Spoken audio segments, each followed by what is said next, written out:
In the early hours of May 27, 1905, a Japanese auxiliary cruiser named Shinano Maru was patrolling the waters south of the Tsushima Strait, the narrow stretch of sea between Korea and Japan.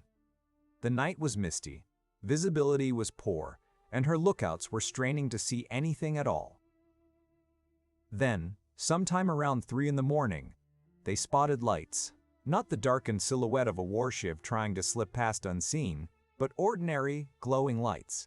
The kind a ship shows in peacetime. It was a Russian hospital ship, the Oral, sailing at the rear of a fleet, fully illuminated as the rules of war required. And behind those lights, spread across the dark water, was the largest naval force Russia had ever sent to sea. 38 ships. Battleships, cruisers, destroyers, repair ships, colliers, tugs, and transports, all steaming slowly northeast toward the strait. The Shinano Maru shadowed them, and at about 4:45 in the morning her wireless operator tapped out a message that would decide the fate of an empire. Enemy fleet sighted in square 203, 200 miles away, aboard the battleship Mikasa in Chinhae Bay on the southern coast of Korea. Admiral Togo Haihachiro read the combined fleet of Japan to sea. The Russians picked up the Japanese wireless traffic. They knew they had been found. And yet, on the bridges of those 38 ships, there was something almost like relief. The waiting was over. These were not the proud ships that had left the Baltic 7 months earlier. Their hulls were fouled with 7 months of tropical weed and barnacles dragging their speed down. Their decks and passageways were piled with sacks of coal, so much coal that some of the battleships sat dangerously low in the water, their armor belts pushed beneath the waterline.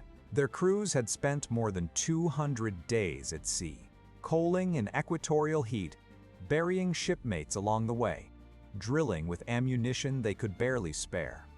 They had sailed 18,000 miles, nearly 3/4 of the way around the world, to fight a battle that the war had already left behind. Within 36 hours of that wireless signal, almost none of these ships would still be free. Most of them would be on the bottom of the sea. A handful would be flying the Japanese flag. A few would be locked up in neutral ports. Out of all the warships that entered the strait, exactly 3 would complete the journey to Vladivostok. This is the story of that fleet, not as a single mass that sailed into disaster, but ship by ship, every battleship, every cruiser, every destroyer, and every strange, unlucky auxiliary that followed them. Because each one of these ships has its own story, and together, those stories explain how a great naval power lost its navy in a single afternoon and a single night. But to understand why these ships were in the Tsushima Strait at all, on the wrong side of the world from their home ports, we have to go back 16 months. To a freezing night in February 1904, and a harbor called Port Arthur. At the start of the 20th century, the Russian Empire was the largest country on Earth, and it had a problem that had haunted its rulers for 200 years. Nearly all of its ports froze in winter. The empire stretched from Poland to the Pacific. But for months out of every year, its navy and its commerce were locked in ice. In the Far East, Russia thought it had finally solved the problem. In 1898, it had leased the Liaodong Peninsula from a weakened China, and at its tip sat a deep, sheltered, ice-free harbor, Port Arthur. The Russians fortified it, based their Pacific Squadron there, and began driving the Trans-Siberian Railway and its branches toward it through Manchuria. Russian influence spread through Manchuria and pressed toward Korea. The problem was that another rising power had its own plans for Korea and Manchuria. Japan had spent 3 decades transforming itself from an isolated feudal society into a modern industrial state, and it had built its new navy largely in British shipyards, trained on British lines, and backed since 1902 by a formal alliance with Great Britain. Tokyo tried to negotiate a division of influence with St. Petersburg. The Russians, who privately regarded Japan as a second-rate Asian power that would never dare attack a European empire, dragged out the talks and conceded almost nothing. On the night of February 8, 1904, Japan stopped negotiating. Without a declaration of war, Japanese destroyers slipped toward the anchorage at Port Arthur and fired torpedoes into the Russian Pacific Squadron as it lay at anchor with its lights burning. Two of Russia's best battleships, Tsarevich and Reposan, and the cruiser Pallada were hit and damaged. None of them sank, but the strategic damage was done. The Russian squadron retreated under the guns of the fortress, and Admiral Togo's combined fleet settled into a blockade outside. For Russia, the humiliation was supposed to be temporary. The Tsar's government and most of Europe expected the giant to crush the upstart once its strength arrived. And for a brief moment in the spring of 1904, it looked possible. Russia sent its most talented admiral, Stepan Makarov, to take command at Port Arthur. Makarov was everything the Russian Navy too often was not: aggressive, technically brilliant, and adored by his sailors. He took the squadron to sea again and again, skirmishing with the Japanese, rebuilding confidence with every sortie. It lasted 5 weeks. On April 13, 1904, Makarov's flagship, the battleship Petropavlovsk, ran onto a Japanese mine while returning to harbor. The mine detonated her magazines and the ship sank in minutes, taking the admiral and over 600 men with her. Russia lost a battleship, but more importantly, it lost the one commander in the Pacific who knew how to fight. From that day on, the Port Arthur squadron mostly stayed in harbor, rusting at anchor while the Japanese army landed in Manchuria and began grinding its way down the Liaodong Peninsula toward the fortress itself. By the summer of 1904, Japanese siege lines were closing around Port Arthur, and the squadron in the harbor faced a simple choice: break out or die at anchor. On August 10, under direct orders from the Tsar, Admiral Rozhestvensky led the squadron out in an attempt to reach Vladivostok, Russia's other Pacific port, far to the north. The result was the Battle of the Yellow Sea. For hours, the two battle lines hammered each other at long range, and the Russians, to everyone's surprise, held together reasonably well. Then, late in the day, 2 Japanese 12-inch shells struck the flagship Tsarevich's conning tower area in quick succession. Admiral Rozhestvensky was killed almost instantly, the flagship swerved out of control, and the Russian line collapsed into confusion. Most of the squadron turned back to Port Arthur. A few ships scattered to neutral ports and were interned. 4 days later, Russia's separate cruiser squadron based at Vladivostok was intercepted and beaten at the Battle of Ulsan, losing the armored cruiser Rurik. So, by the end of August 1904, the picture was grim.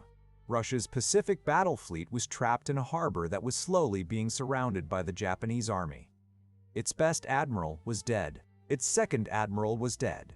Its Vladivostok cruisers had been mauled, and Japanese troops were dragging heavy artillery toward hills that overlooked the Port Arthur anchorage. In St. Petersburg, Tsar Nicholas II and his naval staff reached for the only card they had left.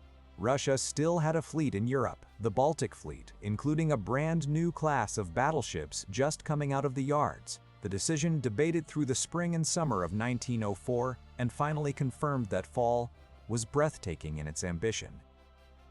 The Baltic Fleet would be renamed the Second Pacific Squadron, and it would sail from the Baltic Sea to the Pacific Ocean, around the entire continent of Africa if necessary, to relieve Port Arthur. Once it arrived, the combined Russian squadrons would outnumber Togo, sweep the Japanese Navy from the sea, cut the supply lines of the Japanese armies in Manchuria, and win the war at a stroke. On paper, it had a certain logic. Japan was an island nation. Its armies on the Asian mainland lived or died by the sea lanes. Command of the sea really would decide the war. The flaw was everything else. No coal-burning steel battle fleet had ever made a voyage like this. Russia had almost no friendly bases along the route, because the world's great refueling network belonged to Britain, and Britain was allied to Japan. The new battleships were unfinished, untested, and crewed in large part by fresh conscripts and recalled reservists, some of whom had been swept up in the revolutionary ferment already simmering in Russia. And every week the fleet spent preparing. The Japanese siege guns crept closer to Port Arthur. To command this expedition, the Navy chose Vice Admiral Zinovy Petrovich Rozhestvensky. He was in his mid-50s, a decorated veteran who had made his name in a torpedo boat action against the Turks back in 1877, and he had risen to become chief of the naval staff. He was intelligent, ferociously hardworking, and personally brave. And he may have understood better than anyone in Russia how badly this could go. He was also a tyrant on the bridge, a man with a volcanic temper who screamed at subordinates, hurled his binoculars into the sea when enraged, and trusted almost no one under his command with his plans. His sailors called him, not entirely without affection, Mad Dog. Rozhestvensky reportedly had little faith in the mission he was given. He went anyway. In the Russia of Nicholas II, when the Tsar decided the fleet would sail, the fleet sailed. And so, in October 1904, the Second Pacific Squadron gathered at the Baltic port of Libau, on the coast of present-day Latvia. 7 battleships and a train of cruisers, destroyers, and transports, some of them so new that dockyard workers were still aboard, some of them so old they belonged in a museum.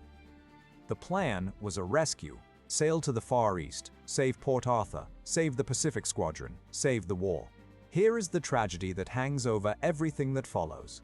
By the time this fleet reached the war, there would be no Port Arthur left to save, no Pacific Squadron left to reinforce, and no strategy left except to run for Vladivostok through whatever the Japanese Navy put in the way. The Second Pacific Squadron set out as a relief force.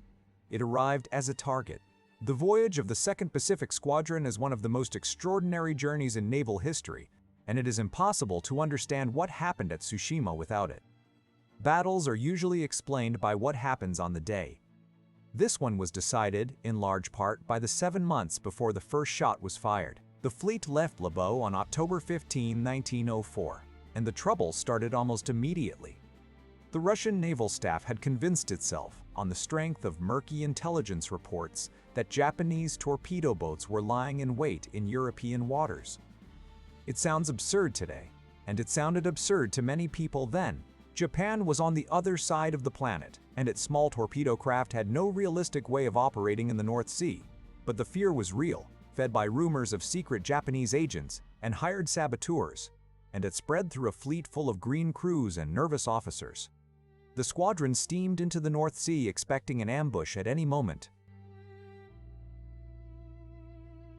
On the night of October 21, it found one. Or rather, it imagined one. The repair ship Kamchatka, a vessel we will meet again and again in this story, had fallen behind the fleet with engine trouble. Out of the darkness, her crew became convinced they were under attack by torpedo boats, and she began firing wildly and flooding the airwaves with panicked wireless reports of enemies on all sides. The ships she actually encountered that night appear to have been a Swedish merchantman, a German trawler, and a French schooner. None of this was known to the main fleet, which now believed Japanese torpedo boats were genuinely operating nearby. A few hours later, near a fishing ground called the Dogger Bank, the Russian battleships ran into a flotilla of small vessels in the night mist. They were British fishing trawlers out of Hull, doing what they did every night of the year. The Russian line lit them up with searchlights, decided they were torpedo boats, and opened fire. The shooting was wild and lasted around 20 minutes. The trawler Crane was sunk. 2 fishermen were killed and others were wounded. In the chaos, Russian battleships also fired into their own cruisers, Aurora and Dmitry Donskoy, which had become caught between the firing ships and the trawlers. Aurora was hit several times, and a chaplain aboard was mortally wounded. It says something about the gunnery of the fleet that, firing at point-blank range at slow fishing boats, it did not hit more of them. Britain erupted. The Royal Navy was the most powerful fleet on Earth. Britain was Japan's ally, and Russian battleships had just killed British fishermen in British home waters. Newspapers demanded war. The Channel Fleet raised steam, and British cruisers shadowed the Russian squadron down the coast of Europe like wolves following a wounded animal. For about a week, it was genuinely possible that Russia would find itself at war with Britain before its fleet ever met Japan. In the end, the Tsar's government apologized, the affair went to an international commission in Paris, and Russia paid about £65,000 in compensation. The Second Pacific Squadron sailed on, now famous around the world as the fleet that had attacked fishing boats and managed to shoot itself. At Tangier, on the coast of Morocco, the squadron divided. The official concern was the deep draft of the modern battleships and their safety in the Suez Canal. Just as weighty, in practice, were the political and operational risks of taking the main force through narrow, British-watched waters. So Rozhestvensky took the new battleships the long way, down the entire Atlantic coast of Africa and around the Cape of Good Hope. The older battleships and lighter ships under Rear Admiral Dmitry von Felkerzom were sent through the Mediterranean and the Suez Canal, with the two columns to reunite at Madagascar. Even leaving Tangier produced a small disaster. One of the ships fouled the underwater telegraph cable with her anchor and severed it, cutting the city's communications for days. It was that kind of voyage. Then came the problem that defined the entire expedition: coal. A battleship of 1904 was a coal-burning animal with an enormous appetite, and the Second Pacific Squadron needed hundreds of thousands of tons of it delivered across 18,000 miles of ocean. Nearly every good coaling port on the route was British and therefore closed. France, Russia's ally, was willing to bend its neutrality only so far, so the fleet relied on a contract with the German Hamburg-Amerika Line, whose colliers met the Russians at sea and in remote anchorages along the African coast. Coaling at sea in the era before underway replenishment was a brutal, primitive business. The colliers came alongside in open anchorages, and then every man in the crew, officers included, turned to with sacks and baskets, hauling coal by hand for hours and sometimes days in tropical heat, until the ships and the men were black with dust. And because Rozhestvensky could never be sure where the next coaling would come, he ordered his ships loaded far beyond their designed capacity. Coal was piled in passageways, on mess decks, in bathrooms, on the open decks themselves. The overloading pushed the battleships deep into the water, in some cases submerging the main armor belt that was supposed to protect them in battle, a detail that would matter terribly at Tsushima. Men collapsed and died of heat stroke during coaling. Coal dust worked into lungs, food, machinery, and tempers. One of the enduring images of the voyage is of a battle fleet that spent more time shoveling than shooting. Down the African coast they went through the last weeks of 1904, pounded by Atlantic storms, coaling in lonely anchorages in places like Dakar and Great Fish Bay and German Southwest Africa. And in late December, the main force rounded the Cape of Good Hope and crawled up to the island of Madagascar. There, at the remote northern anchorage of Nosy Be, the two halves of the squadron reunited, and there, the entire purpose of the expedition collapsed. The news reached them in early January 1905. Port Arthur had fallen. The Japanese army had taken the high ground overlooking the harbor in December, dragged up huge 11-inch siege howitzers, and methodically smashed the trapped Russian squadron at its moorings, battleship by battleship. On January 2nd, the fortress surrendered.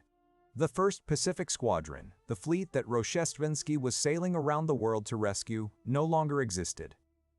Think about what that meant for the men at Nosy Be. They had endured the North Sea panic, the humiliation of Dogger Bank, the storms of the Atlantic, and weeks of coaling hell, all to relieve a fortress that was now flying the Japanese flag. The arithmetic of the whole campaign had reversed. Instead of joining the Port Arthur squadron to outnumber Togo, they would now face the entire combined fleet alone at the end of an 18,000-mile supply line, with no friendly base short of Vostok. By any cold military logic, this was the moment to turn around. Some of Rozhestvensky's own officers believed exactly that. But in St. Petersburg, where the war was going badly on land and revolution was stirring in the streets, calling the fleet home meant admitting defeat. The orders stood. Worse, the orders grew. The fleet was now to fight its way through to Vladivostok and seize command of the sea on its own. The squadron sat at Madagascar for over 2 months, waiting for coal contracts to be untangled and for St. Petersburg to make up its mind. And the anchorage at Nosy Be became its own kind of purgatory. The heat was crushing. Disease spread through the crews and funerals became routine. Fresh news from home brought word of Bloody Sunday, the massacre of demonstrators in St. Petersburg in January 1905, and of spreading unrest across Russia, which did nothing for the loyalty of crews already salted with embittered reservists. Discipline frayed into drunkenness, brawls, and minor mutinies. Sailors adopted pets, chameleons and snakes and monkeys, until parts of the fleet resembled a floating menagerie, and when Rozhestvensky finally held live-fire exercises, the results were chilling. Shooting was wretched, maneuvers dissolved into confusion, and the fleet had too little spare ammunition to practice its way to competence. The admiral's health and temper deteriorated together. The one thing the long stay did accomplish was rest for the engines and none at all for the hulls, which went on quietly growing their carpets of tropical weed. Meanwhile, St. Petersburg had decided to send help of a sort. Since the Second Pacific Squadron had stripped the Baltic of every modern ship, the Navy scraped together what remained. A collection of elderly battleships and small coastal defense ships, named it the Third Pacific Squadron, and dispatched it under Rear Admiral Nikolai Nevagatov to catch up with Rozhestvensky. Rozhestvensky had already refused these ships once, regarding them as a burden that would slow his fleet without adding real fighting power.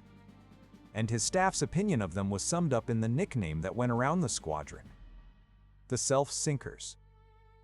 He wanted speed, not numbers.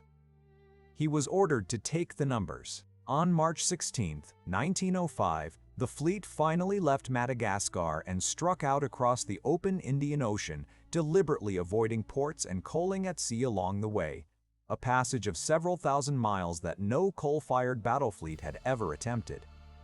As pure seamanship, it was a remarkable feat, perhaps the most impressive thing the squadron ever did. In April, the fleet reached the coast of French Indochina, today's Vietnam, and anchored in Cam Ranh Bay, where French neutrality, Japanese protests, and diplomatic pressure forced it to shuffle in and out of anchorages for weeks while it waited. On May 9, 1905, Nevagatov's 3rd Pacific Squadron steamed over the horizon and joined the fleet. Having made its own respectable dash from the Baltic through Suez, Rozhestvensky now commanded around 50 ships, including the train of transports. He is said to have greeted the reinforcement he never wanted with cold courtesy, and to have given Nebagatov almost no instructions about what the fleet would do if its commander fell in battle.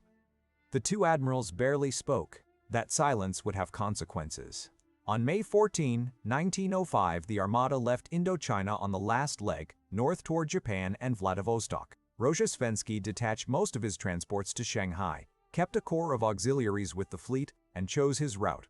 There were 3 ways into the Sea of Japan: Lepeirao Strait far to the north, Tsugaru Strait far to the north, Tsugaru Strait for the Drive Ka, Tsugaru Strait between the Japanese home islands, both distant and risky for a coal-hungry fleet, and the Tsushima Strait, the direct obvious passage between Korea and Japan. Rozhestvensky chose Tsushima. It was the shortest road to Vladivostok, and his ships, foul-bottomed and overloaded, had no fuel to spare for clever detours. He knew Togo would almost certainly be waiting there. He went anyway, hoping that fog, luck, and the sheer momentum of the long voyage might carry the fleet through. In those final days, the bad luck that had stalked the squadron since Lebeau delivered one more blow, and the fleet's response to it tells you everything about its condition.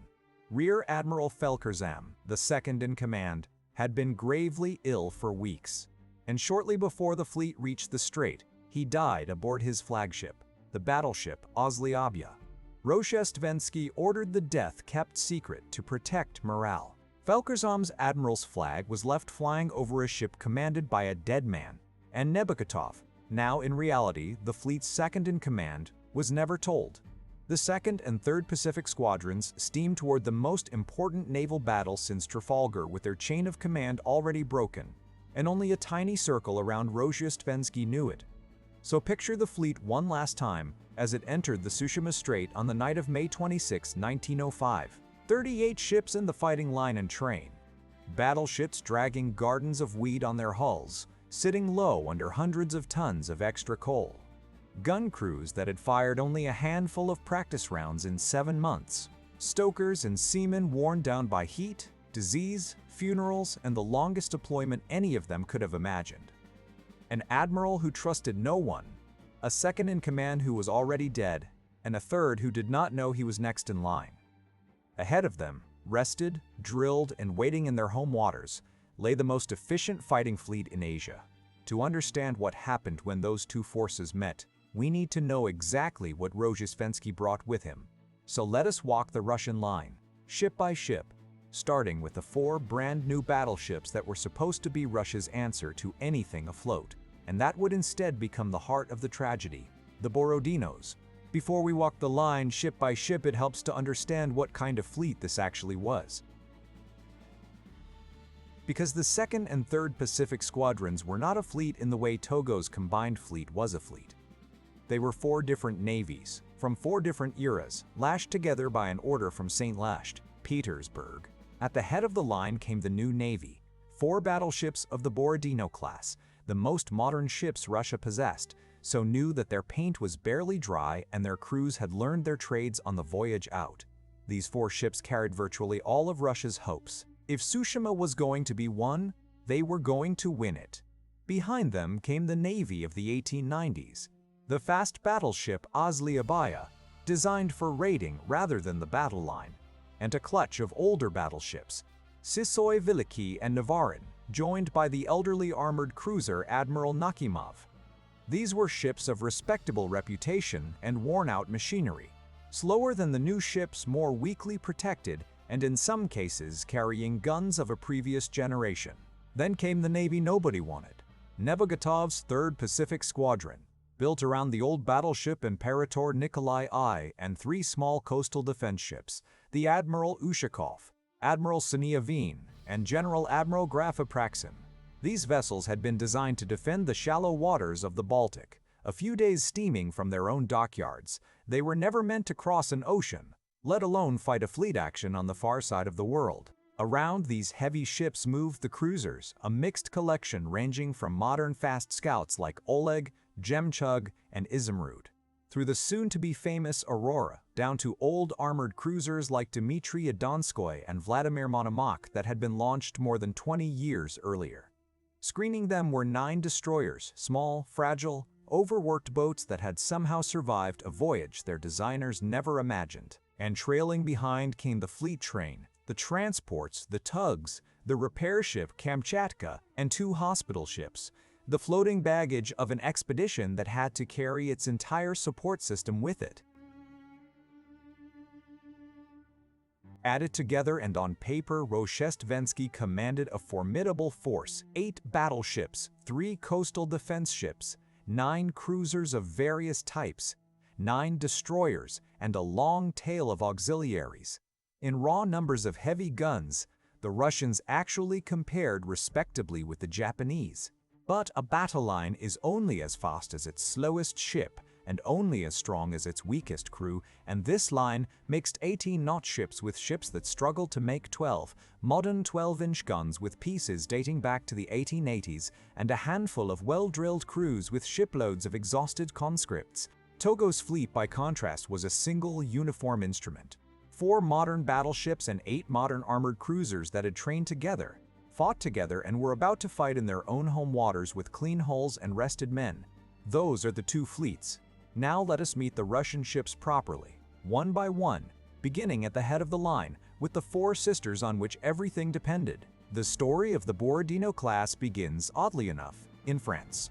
In the late 1890s, Russia had ordered a battleship called Tsushima from a French shipyard, a striking design with a dramatically curved hull whose sides sloped inward as they rose from the waterline, a feature called tumble home that gave the ship the profile of a pear. Russian naval officials liked the design so much that they decided to build an entire class of modified copies in their own yards. 5 ships were laid down in St. Petersburg between 1900 and 1902. Borodino, Imperator Alexander III, Oriol, Nyorio, Suvorov, and Slava. On paper, they were powerful ships, displacing around 14,000 tons, armed with 4 12-inch guns in 2 armored turrets and 12 6-inch guns in 6 smaller turrets, protected by a modern armor scheme and designed for close to 18 knots. In reality, they were the products of a shipbuilding industry being pushed far beyond its experience. The designs were altered during construction. Weight grew far beyond what the plans allowed, and when war broke out in February 1904, the Navy demanded the ships be finished at a sprint. 4 of the 5 were rushed into service in time to sail with Rozhestvensky. The fifth, Slava, could not be completed in time, which, as we will see, may have been the greatest stroke of luck in her career. The rush left its marks. The ships went to sea overweight before a single sack of expedition coal came aboard, which meant their main armor belts already rode lower in the water than designed. The tumble-home hull, elegant as it looked, narrowed the deck at exactly the height where stability mattered most, so that if the ship flooded and heeled over, she tended to keep going rather than recover. Pile onto that the hundreds of tons of extra coal and stores loaded for the voyage, and the Bordinos arrived at Tsushima sitting deep, their armor partly submerged, their stability margins thinned. 3 of the 4 would capsize. But that is getting ahead of the story. Let us take them one at a time. Knyaz Suvorov, named after the great 18th century Russian general Alexander Suvorov, was the newest of the 4 sisters and the last to be completed, finished in the late summer of 1904 with dockyard workers practically climbing off as the fleet prepared to sail. She was chosen as the fleet flagship, and from her bridge and conning tower, Admiral Rozhestvensky commanded the entire expedition, with his staff around him and his flag captain at his side. Everything in the squadron flowed from this one ship. Every course change, every coaling order, every furious signal from the admiral, who was famous for hoisting strings of flags abusing the seamanship of his captains. To the rest of the fleet, Suvorov was not just a battleship. She was the brain of the whole organism. That is precisely why the Japanese set out to destroy her first.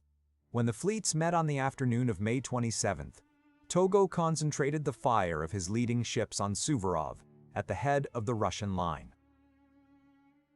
Within the first hour she was transformed. Japanese high-explosive shells bursting on impact in showers of steel splinters and incendiary effect wrecked her unarmored upper works, set her boats and superstructure ablaze, cut down her signalmen, and one by one smashed the instruments of command. Around 40 minutes into the battle, a shell splinter found its way into the conning tower and tore into Rozhestvensky's skull. Other fragments would wound him again as the afternoon wore on. By roughly an hour into the action, her steering had been wrecked, and the flagship lurched out of the battle line, circling helplessly, burning from end to end. What followed was one of the most terrible ordeals of the battle. For hours, the broken flagship drifted between the battle lines, funnels down, masts down, unable to signal, while passing Japanese divisions poured fire into her almost as target practice. Inside, surviving officers carried the half-conscious admiral down through burning compartments. Late in the afternoon, the little destroyer Buni, in a feat of seamanship her crew would pay for, came alongside the wreck in a heavy swell and took off Rozhestvensky and about 20 members of his staff. The fleet commander left his flagship unconscious, and command of the fleet passed, although hardly anyone knew it, toward a dead man's flag and an uninformed Nebogotov. The several hundred men still aboard Suvorov refused to give up the ship. By evening she had, by some accounts, a single small gun still firing, and she was still flying her flag when Japanese torpedo boats closed in around 7 in the evening and put torpedoes into her. Knyaz Suvorov rolled over and sank with every man who remained aboard. Of her crew of more than 900, only the handful taken off with the admiral survived. The newest flagship of the Russian Empire had lasted exactly 1 day of battle, and her loss decapitated the fleet in the opening hour. If Suvorov was the brain of the fleet, Imperator Alexander III may have been its proudest heart. She was manned by the Guards crew, the elite ceremonial naval unit associated with the imperial court, which made her the closest thing Russia had to a royal battleship. And she had a reputation as the best drilled ship in the squadron. She also carried a strange prophecy with her. At a farewell banquet before the fleet sailed, her captain, Nikolai Bukhvostov, rose to answer the toasts wishing them victory and gave one of the most haunting speeches in naval history. He told the assembled guests, in effect, "You wish us victory, but there will be no victory. Yet we will know how to die, and none of us will surrender." He then led his ship 18,000 miles to make those words come true. At Tsushima, Alexander III sailed second in the line, directly behind the flagship. When Suvorov was knocked out of formation in the first hour, It was Alexander III that took the lead of the Russian battle line, without orders, exactly as doctrine required. For the rest of the afternoon, she did the most dangerous job on the sea that day, leading a broken fleet against an undamaged one. Again and again, she tried to swing the line north toward Vladivostok, at one point making a bold dash to cut under the tail of the Japanese line. And every time the Japanese concentrated their fire on her until she staggered out of formation, battered and burning, only to repair what she could and shoulder her way back into the column. Survivors from other ships described her as fighting magnificently long after she had any right to float. By early evening, the punishment finally became more than the rushed, overloaded hull could bear. Listing, riddled, and ablaze, Imperator Alexander III rolled over and capsized around 6:45, shortly before her sister Borodino met the same fate.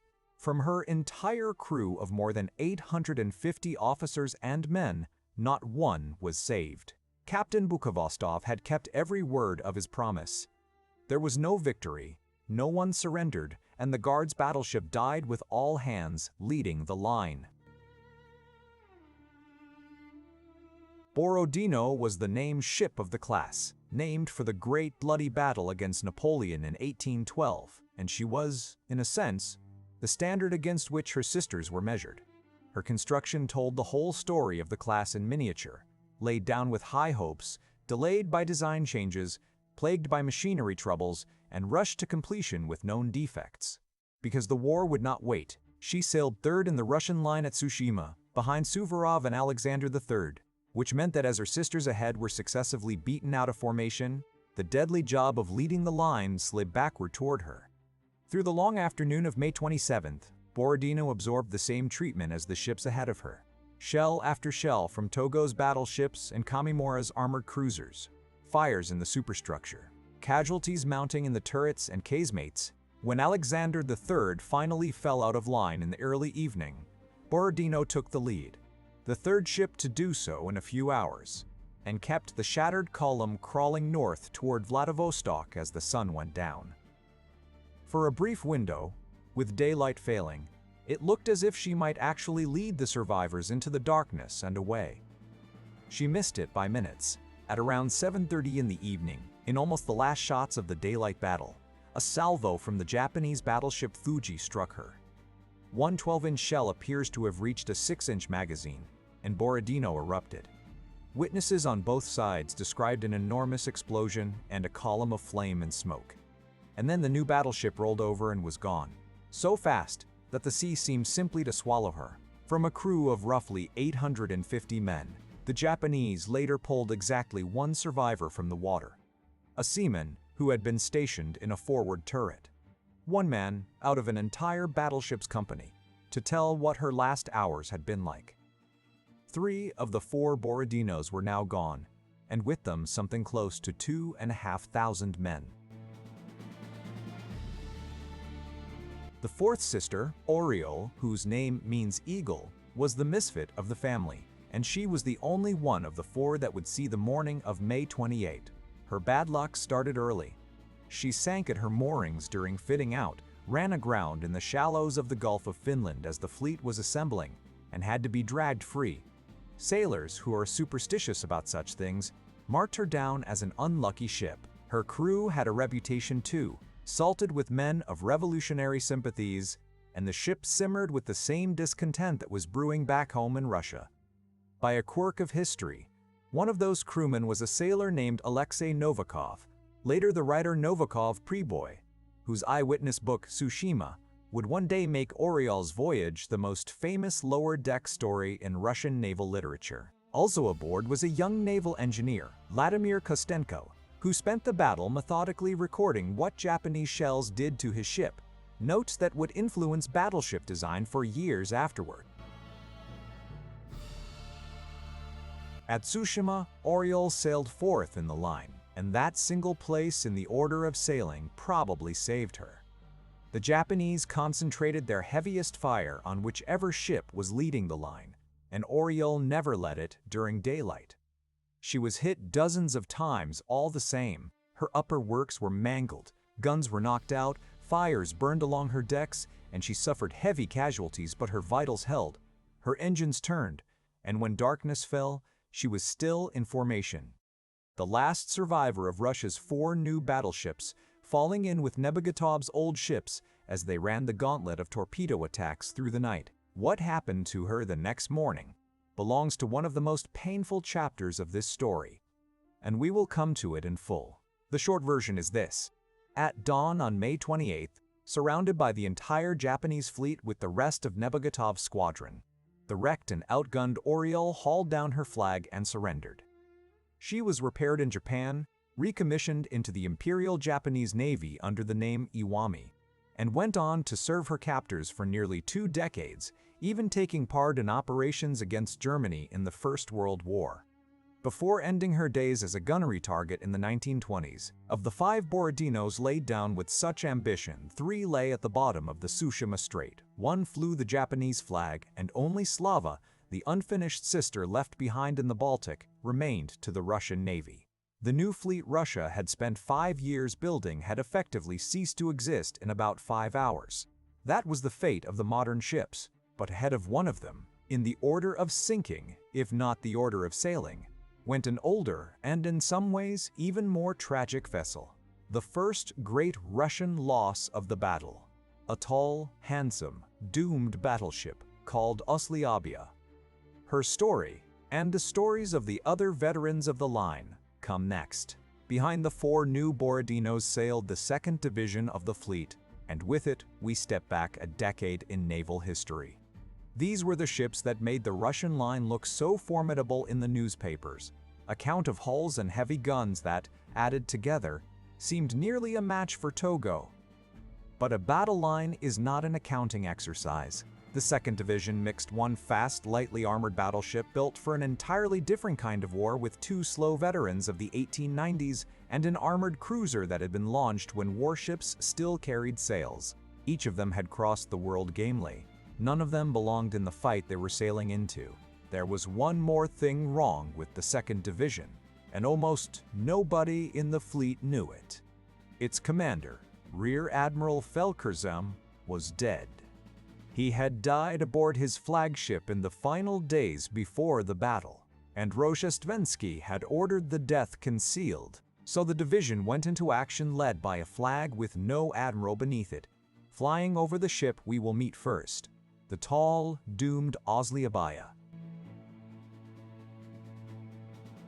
Osliabya was, by common consent, one of the handsomest ships in the fleet and one of the most distinctive.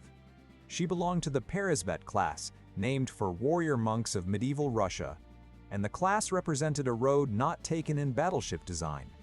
Instead of maximum guns and maximum armor, these ships traded both away for range and speed. They carried 10-inch main guns rather than 12-inch, wore a thinner belt of armor, and rose high out of the water, with tall sides and lofty superstructure that made Osliabya instantly recognizable, and, in a gunnery battle, made her an unmissable target. The concept owed something to the idea of raiding British trade routes, a war that never came.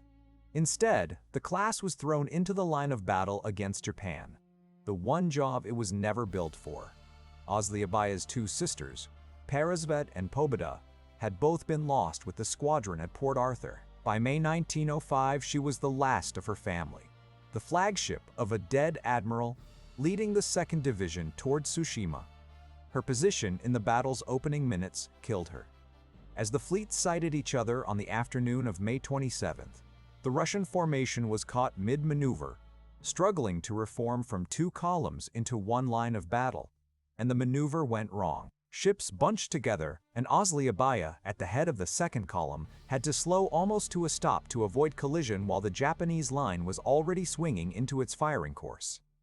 For the crucial first minutes of Tsushima, while Togo's gunners found the range, one of the largest targets in the Russian fleet was sitting nearly motionless in the water. The Japanese poured fire into her, battleships and armored cruisers together. Shells tore open her high, thin-skinned bow at and near the waterline, and the sea came in through holes the size of barn doors. Her forward turret was smashed. Fires took hold of the towering superstructure, and the overloading that cursed the whole fleet now collected its dead.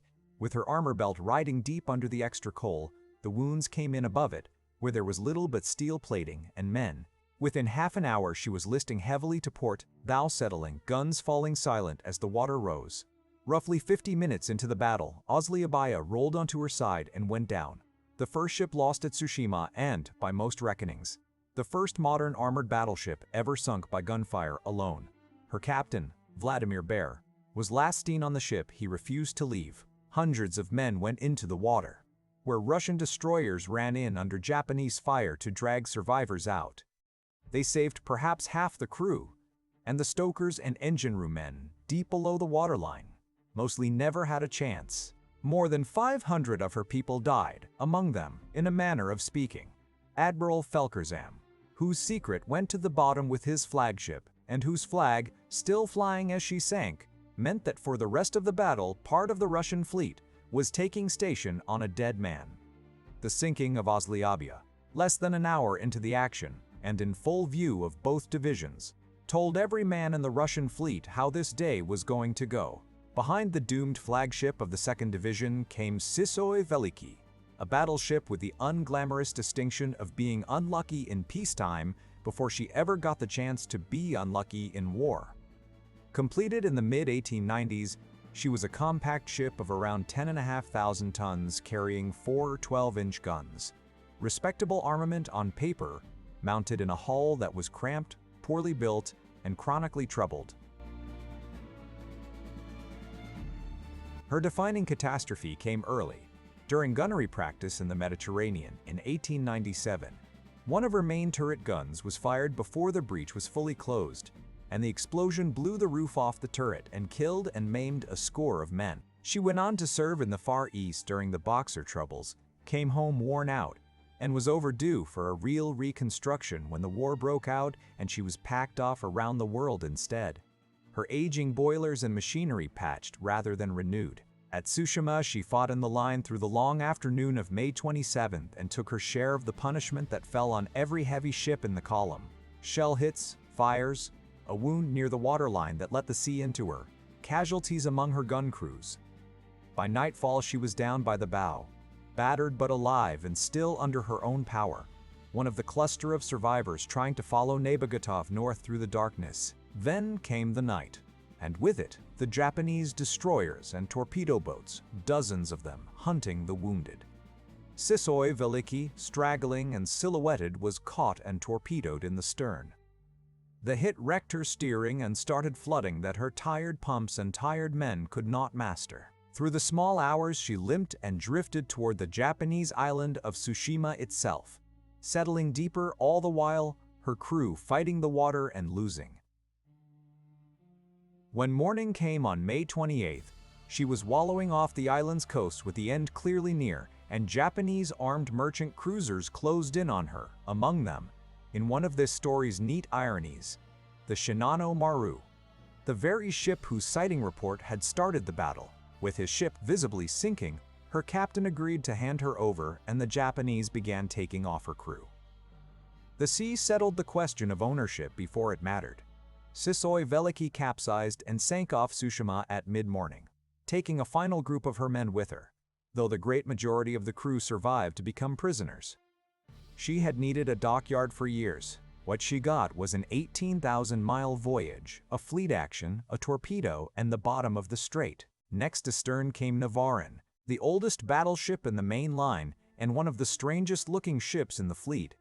Laid down in 1889 and completed in 1896, she was a low, black, brooding vessel whose 4 funnels rose in 2 side-by-side pairs, a square arrangement that made sailors joke that she looked like a factory that had put to sea. Complete with the smoke, she carried 4 12-inch guns of an older pattern, short-barreled and slow-firing by 1905 standards, behind armor that had been respectable in the early 1890s. Her low freeboard meant the sea washed over her in any weather, and the voyage to the Pacific had been a long, wet misery for her crew. She was a veteran in the truest sense, having served in the Mediterranean and in Chinese waters during the Boxer Rebellion. And like Tsushima Veliki, she had been on the list for modernization that the war canceled. Navarin fought through the day battle of May 27th with stubborn competence, taking hits, losing men, falling behind on her old engines, but keeping her place among the survivors as darkness fell. What found her in the night was something crueler than gunfire. The Japanese destroyer flotillas that swarmed the broken Russian formation after sunset were not only firing torpedoes.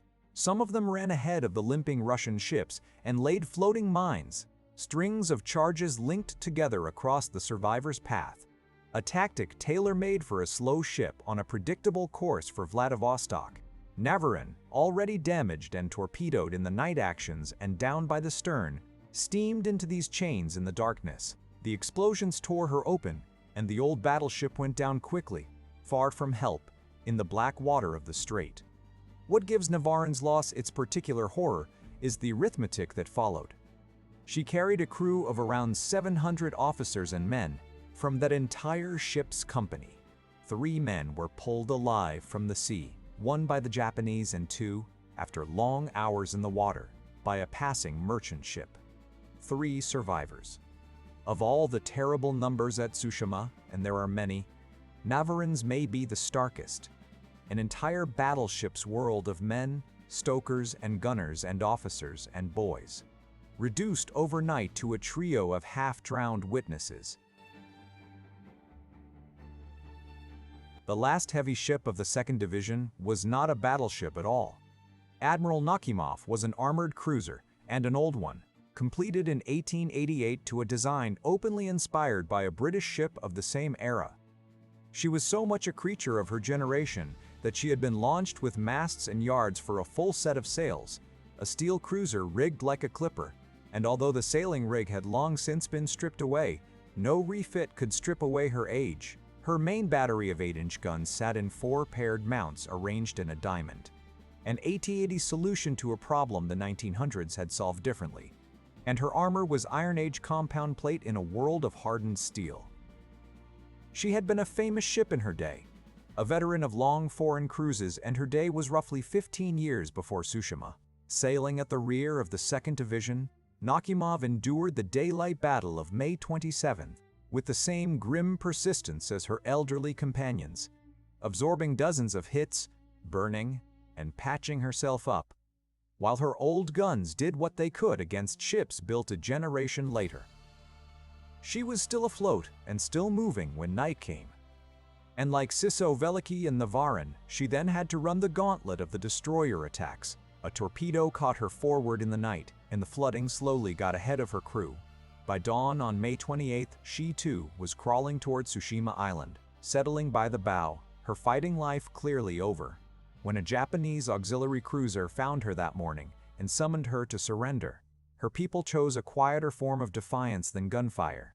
They opened the ship to the sea and took to the boats, denying the enemy the hull if nothing else. Admiral Nakimov went down off Tsushima Island during the morning, with the great majority of her crew surviving as prisoners and only a few dozen lost. And there her story should end. Except that this old cruiser managed one last strange chapter.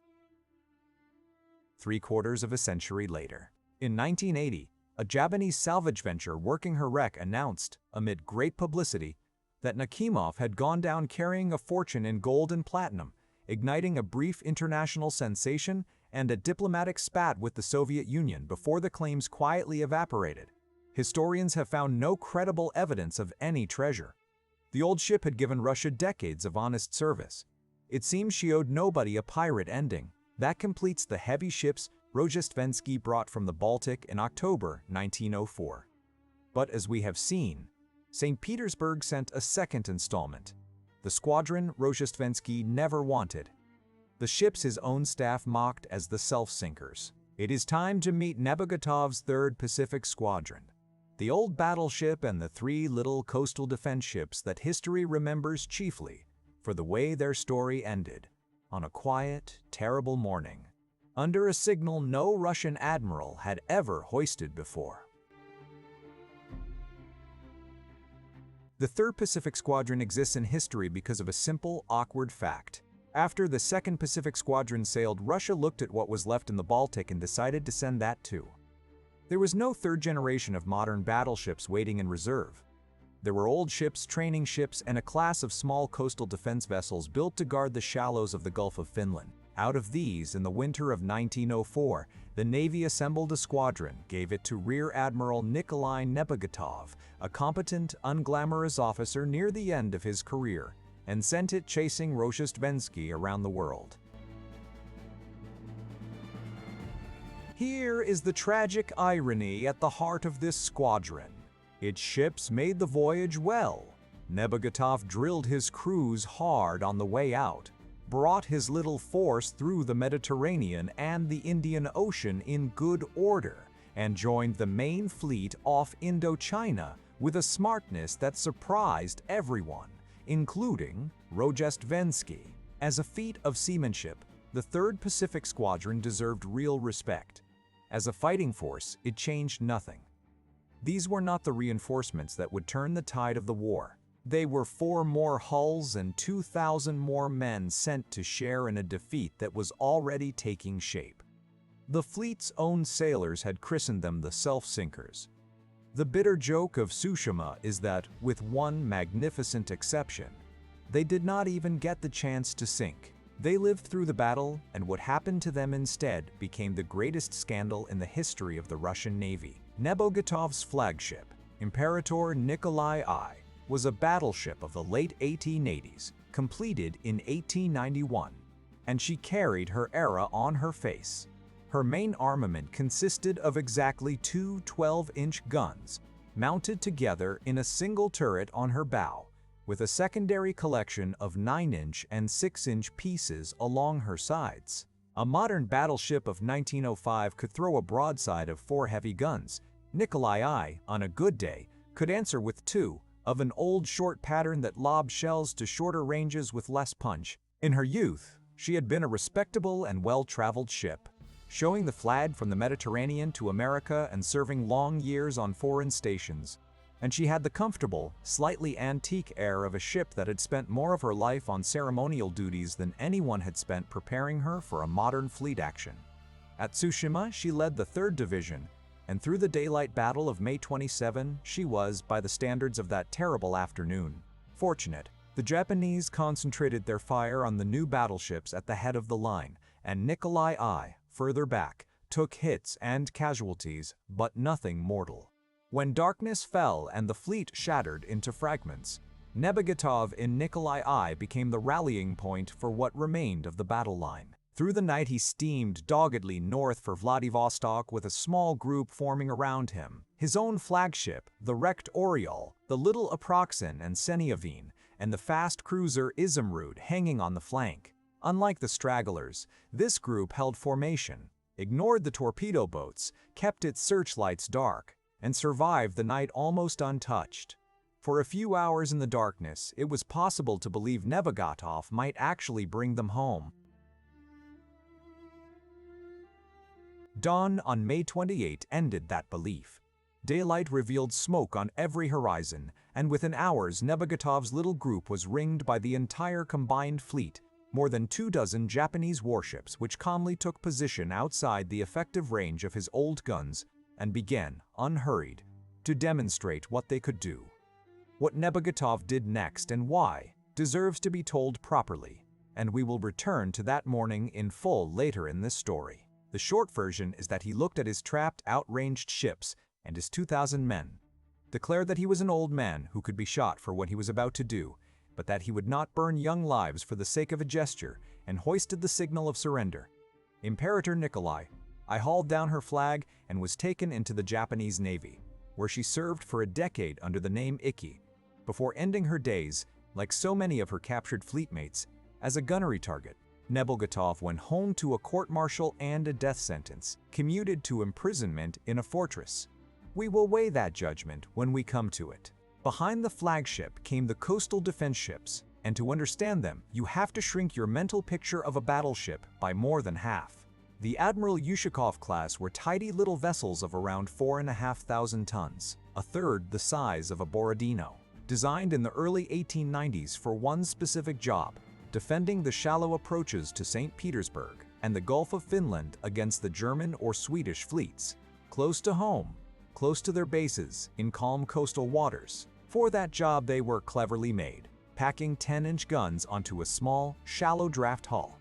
for crossing 3 oceans and standing in a battle line against the Japanese combined fleet. They were never intended, never suited, and never given a choice. Sending them to Tsushima was roughly the equivalent of sending river gunboats into a mid-ocean fleet action.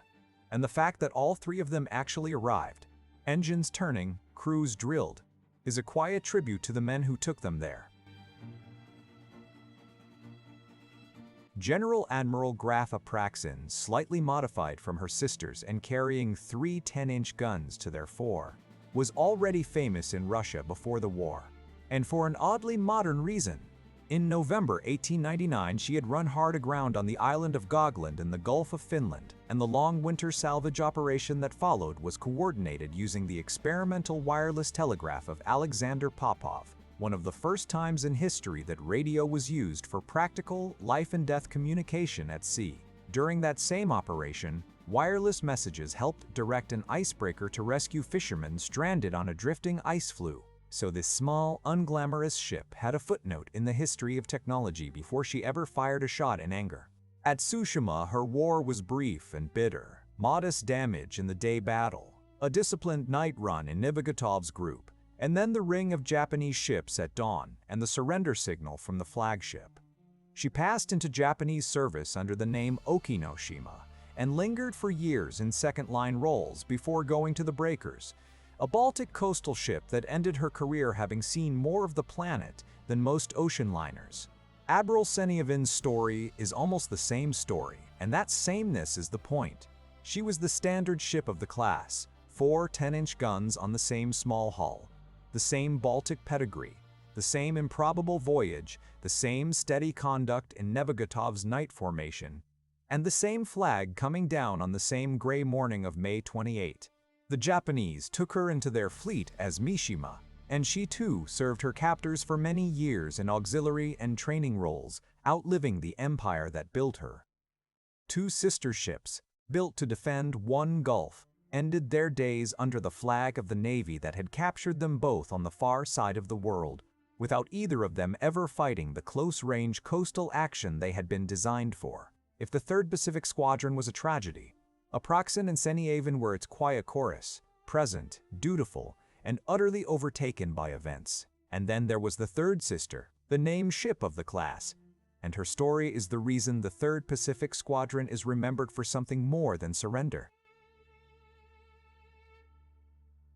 Admiral Ushakov carried the name of Russia's most revered admiral, the 18th century commander who never lost a battle and who, 2 centuries later, would be made a saint of the Orthodox Church.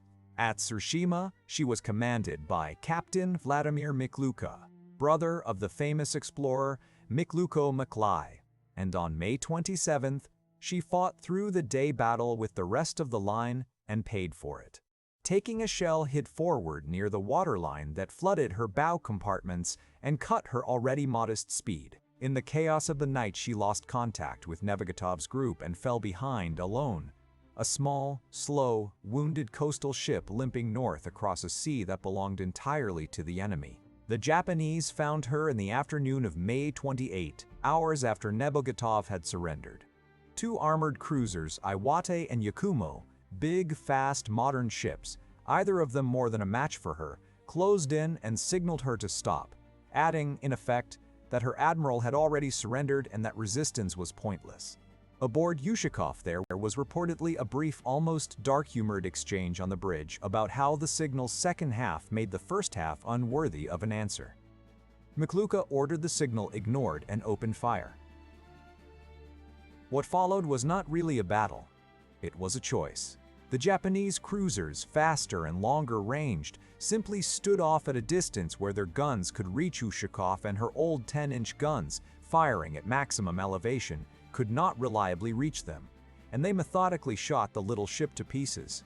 Ushakov fought back for as long as her guns would bear, hitting nothing, taking hit after hit, listing further with every minute. When the end was certain, Mikluka ordered the ship scuttled and the crew over the side, and Admiral Ushakov went down at sea on the afternoon of May 28th with her flag still flying, the last heavy ship of the fleet to be lost, and the only one of Navigatov's squadron to choose the bottom of the strait over a Japanese prize crew. The cruisers lowered boats and rescued the swimmers, more than 300 of them.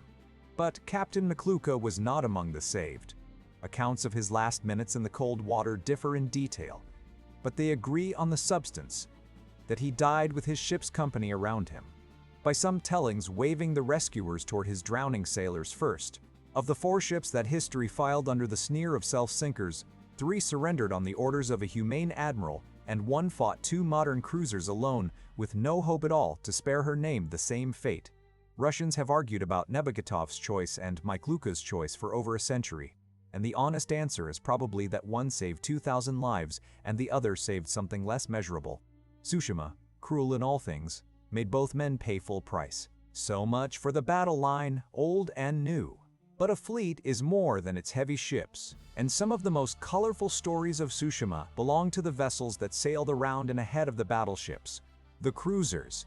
Among them was a fast scout that would end the war locked in an American harbor, an old armored cruiser that would fight one of the most honorable last stands of the battle, and one ship, then completely unremarkable, that would go on to become arguably the most famous warship of the 20th century, not for what she did at Tsushima, but for a single blank shot she would fire 12 years later in a city called Petrograd. The cruisers are next. The cruisers of the Second Pacific Squadron deserve their own chapter, because at Tsushima they fought what was almost a separate battle. While the battleships hammered each other in the main action, most of the Russian cruisers, under Rear Admiral Oscar Engqvist, were given a thankless assignment, shepherding the fleet's transports and auxiliaries. The slow, vulnerable supply train that Rozhestvensky had insisted on dragging into the strait. Through the afternoon of May 27, the Japanese sent division after division of their own cruisers reeling around this huddle of merchant hulls. And Engqvist's ships spent the day in a running, swirling fight, outnumbered, wreathed in smoke, trying to keep themselves and their charges alive while the battle line died a few miles to the north. It was a strange collection of ships to give any single job to. The newest of them were modern, fast, and well-armed. Vast and well-armed. The oldest had been launched when cruisers still carried sails. One was an armed ocean liner, and one was, in all honesty, a yacht. Their fates after the battle scattered just as widely as their pedigrees. Of the 9 cruisers we are about to meet, some went to the bottom fighting. Some scuttled themselves. Some spent the rest of the war locked in a neutral harbor, and exactly 1 steamed into Vladivostok. Among them are 2 of the most honorable last stands of the battle, one of its most heartbreaking escapes, and a ship whose place in world history was still 12 years in her future.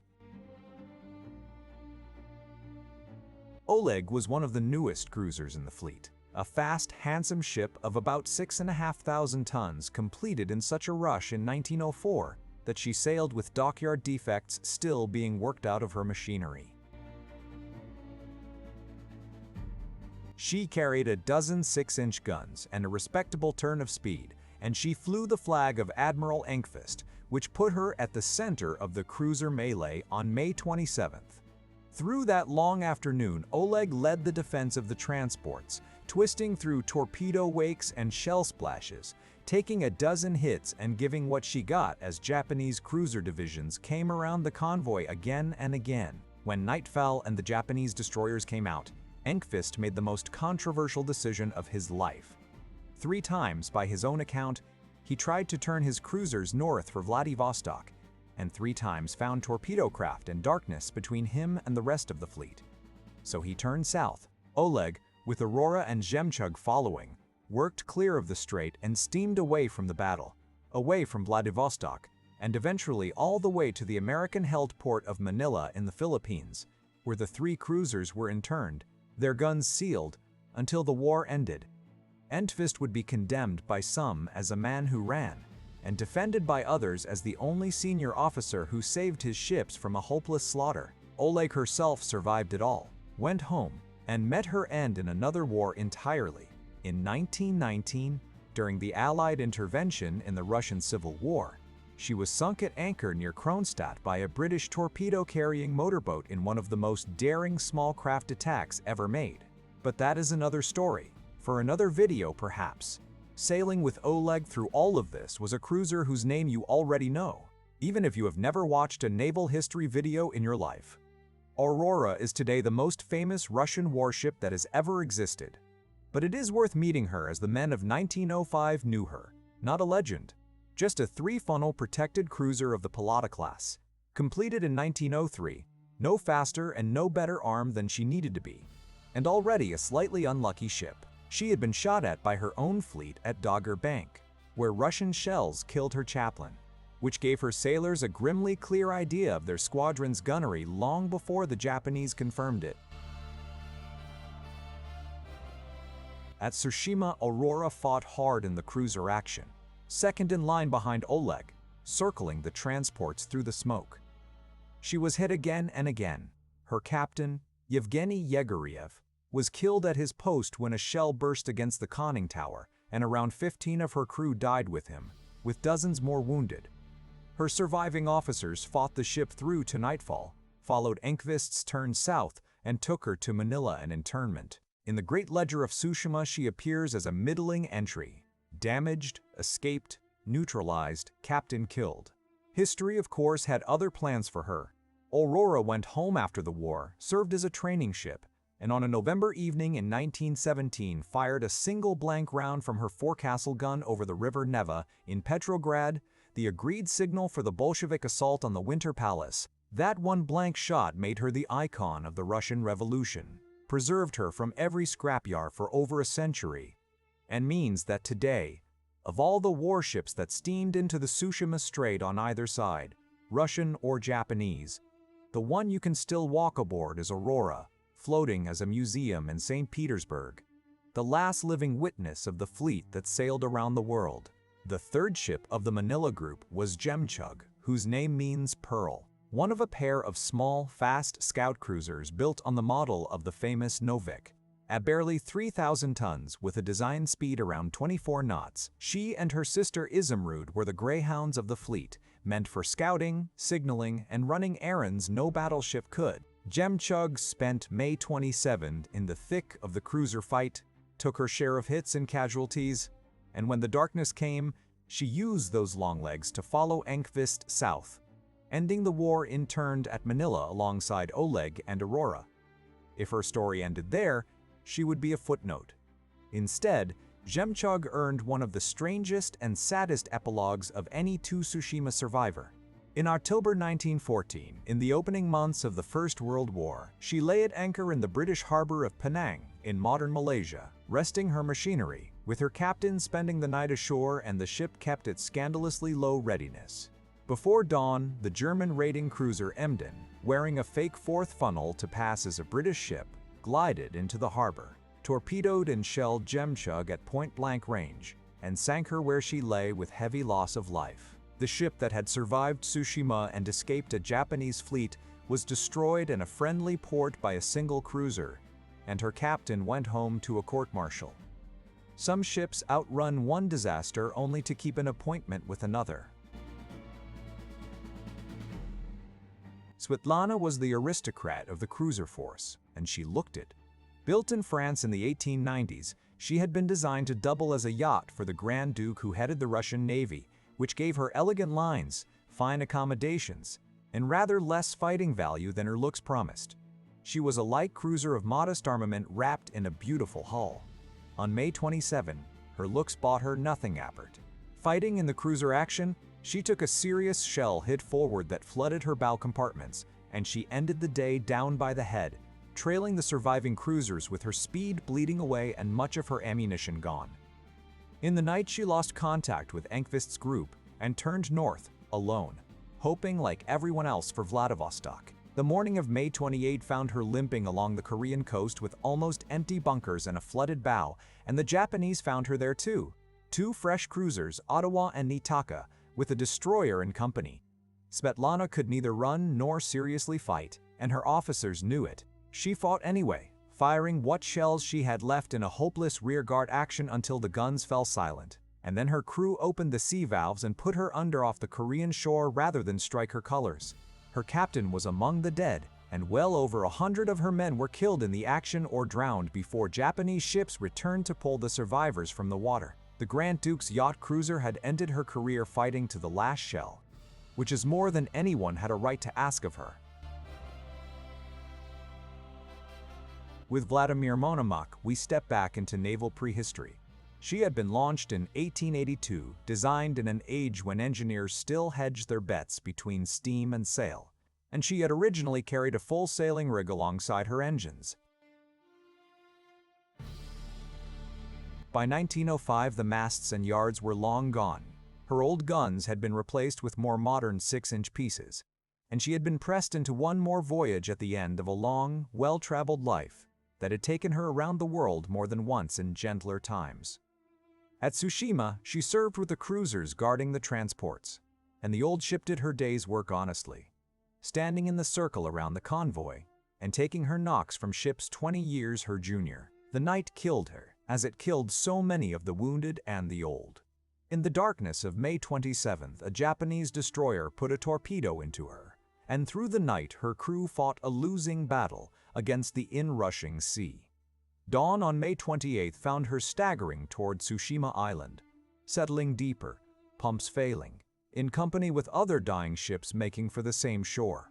With Japanese auxiliary cruisers closing in and the ship clearly finished, her captain ordered her scuttled, and Vladimir Monomakh went down off Tsushima Island during the morning, her crew passing into captivity but very largely alive.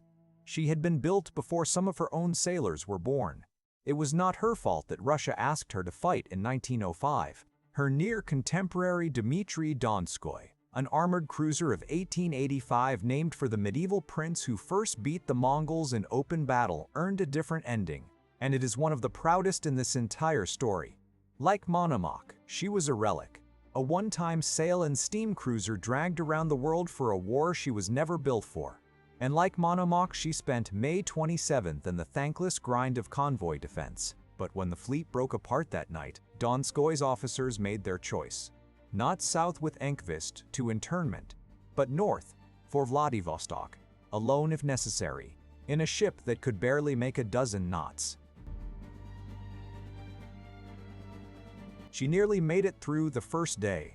By the evening of May 28, she had crawled to the waters off Ulindo, the lonely island the charts of the day called Dajalet, more than halfway home.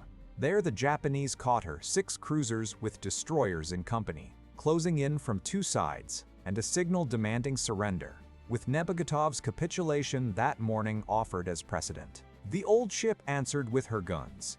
In the running fight that followed into the dusk, Dmitry Donskoy, alone against a squadron, fought with a skill and stubbornness that won open admiration from the Japanese.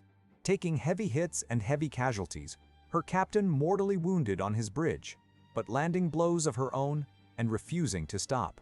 When full darkness gave her a respite, she was a wreck, but she was an unconquered wreck. Her crew took her into the shadow of Ulindo, put the survivors and the wounded ashore on the island, and then took the old cruiser out into deep water and opened her to the sea. She went down at dawn on May 29, with her flag never struck, the last ship of the fleet to be lost, fighting 4 days steaming from where the battle had begun. As a strange postscript, more than a century later in 2018, a salvage company would briefly make world headlines claiming her wreck held billions in gold, a claim that collapsed into scandal within weeks. Like old Nakhimov, Donskoy deserved better than treasure hunters. Her real treasure was the manner of her going. Now we come to the cruelest small story of Tsushima. Izumrud, the Emerald, was Jemchug's sister, the other fast scout. And on May 27th and through the night, she did everything right. Attached to the battle line as a repeating ship, she stayed with the heavy ships through the day battle. And when night fell, she did not run south. She held station on Nebagotov's surviving group, keeping discipline through the torpedo attacks, one of the few light ships still with the flag at dawn. That dawn, May 28th, put her inside the Japanese ring with Nebogotov, and when the surrender signal rose on the flagship, the captain of Little Izumrud refused to obey it. She rang up full speed, turned, and ran straight at the encircling Japanese line, daring them to stop her. Astonishingly, she made it. Faster than anything in the ring, she punched through, outran the cruisers sent chasing her, and by nightfall had done the impossible. A ship from Nebagotov's doomed squadron was free, undamaged in her vitals, and on course for Russia. Of all the fleet, Izumrud had earned her homecoming most. She never got it. 2 days of hard running burned her coal to almost nothing and burned her exhausted officers down with it. Approaching the Russian coast, fearing Japanese ships might be waiting off Vladivostok itself, her captain made for a quieter bay to the north, and there, in the darkness of May 30th, in friendly home waters with the worst behind her, Izumrud ran hard onto the rocks. She could not be worked free, and her captain, his judgment frayed past breaking by the ordeal, convinced himself the Japanese would arrive at any moment. He ordered the magazines blown, and the crew destroyed their own ship on the Russian shore and walked overland to Vladivostok. No Japanese were anywhere near. The ship that had refused to surrender and beaten the entire combined fleet in a flat-out race was wrecked by her own side's exhaustion within sight of home. If you want a single story that holds all of Tsushima in miniature, the gallantry and the waste together, it is Izumrud's. Ural barely belongs in a chapter about cruisers, and her crew would probably have agreed. She was an auxiliary cruiser, which is a polite term for a big German-built ocean liner that the Navy had bought, armed with light guns and attached to the fleet, partly for scouting and partly because she carried one of the most powerful wireless telegraph sets afloat. That wireless gave her a tantalizing moment in history. On the morning of May 27th, as Japanese scouting reports crackled through the air, Ural signaled the flagship asking permission to use her great transmitter to jam the enemy's wireless traffic. Rozhestvensky refused. Historians have argued ever since about how much early electronic warfare could really have achieved that day. The fleet never found out, because the admiral preferred not to give away anything by transmitting. Ural's actual battle was short and miserable, caught near the transports in the afternoon action. The huge, thin-skinned liner was holed and battered. Her crew abandoned ship, and Japanese heavy guns finished her before the day was out. Most of her people were picked up by the fleet's own auxiliaries. She remains one of Tsushima's little question marks. The weapon the Russians carried 18,000 miles and then decided not to switch on. And then there is Almaz, the Diamond, the ship nobody would have picked as a survivor. She was officially a second-class cruiser, but in truth, she had been built as a luxury dispatch yacht for the Tsar's viceroy in the Far East, with fine lines, light armament, and no armor to speak of. At Tsushima, she sailed with the cruisers, came through the day battle, and then her captain made a cold, clever calculation that the doomed battleships never could. Instead of following the fleet's wreckage up the middle of the Sea of Japan where the Japanese were hunting, Almaz crept away to the east in the darkness and ran north hugging the Japanese coastline, the one place nobody was looking for a Russian warship. On the evening of May 29, the converted yacht steamed into Vladivostok, the first ship of the fleet to arrive, and the largest that ever would. Out of 38 ships that entered the strait, the flagship of nothing, the yacht with pop guns had succeeded where every battleship failed. She went on to a long, eventful afterlife, serving in the First World War on the Black Sea as one of Russia's first seaplane carriers, and ending her days in exile with the White Fleet in North Africa. Tsushima had a dark sense of humor, and Almaz was its punchline. 2 other ships shared Vladivostok's piers with Almaz at the end of May 1905, and both were destroyers. To meet them, and the 7 other destroyers that were not so lucky, and the floating circus of transports, tugs, and repair ships that trailed the fleet around the world, we turn now to the smallest ships of the squadron, where the story of Tsushima becomes by turns heroic, pathetic, and in the case of one infamous repair ship, very nearly comic. The 9 destroyers of the Second Pacific Squadron may have had the hardest war of anybody. These were tiny ships, around 350 tons apiece, little more than steel shells wrapped around engines and torpedo tubes, with crews of 60 or 70 men living in conditions that made the battleships look like hotels.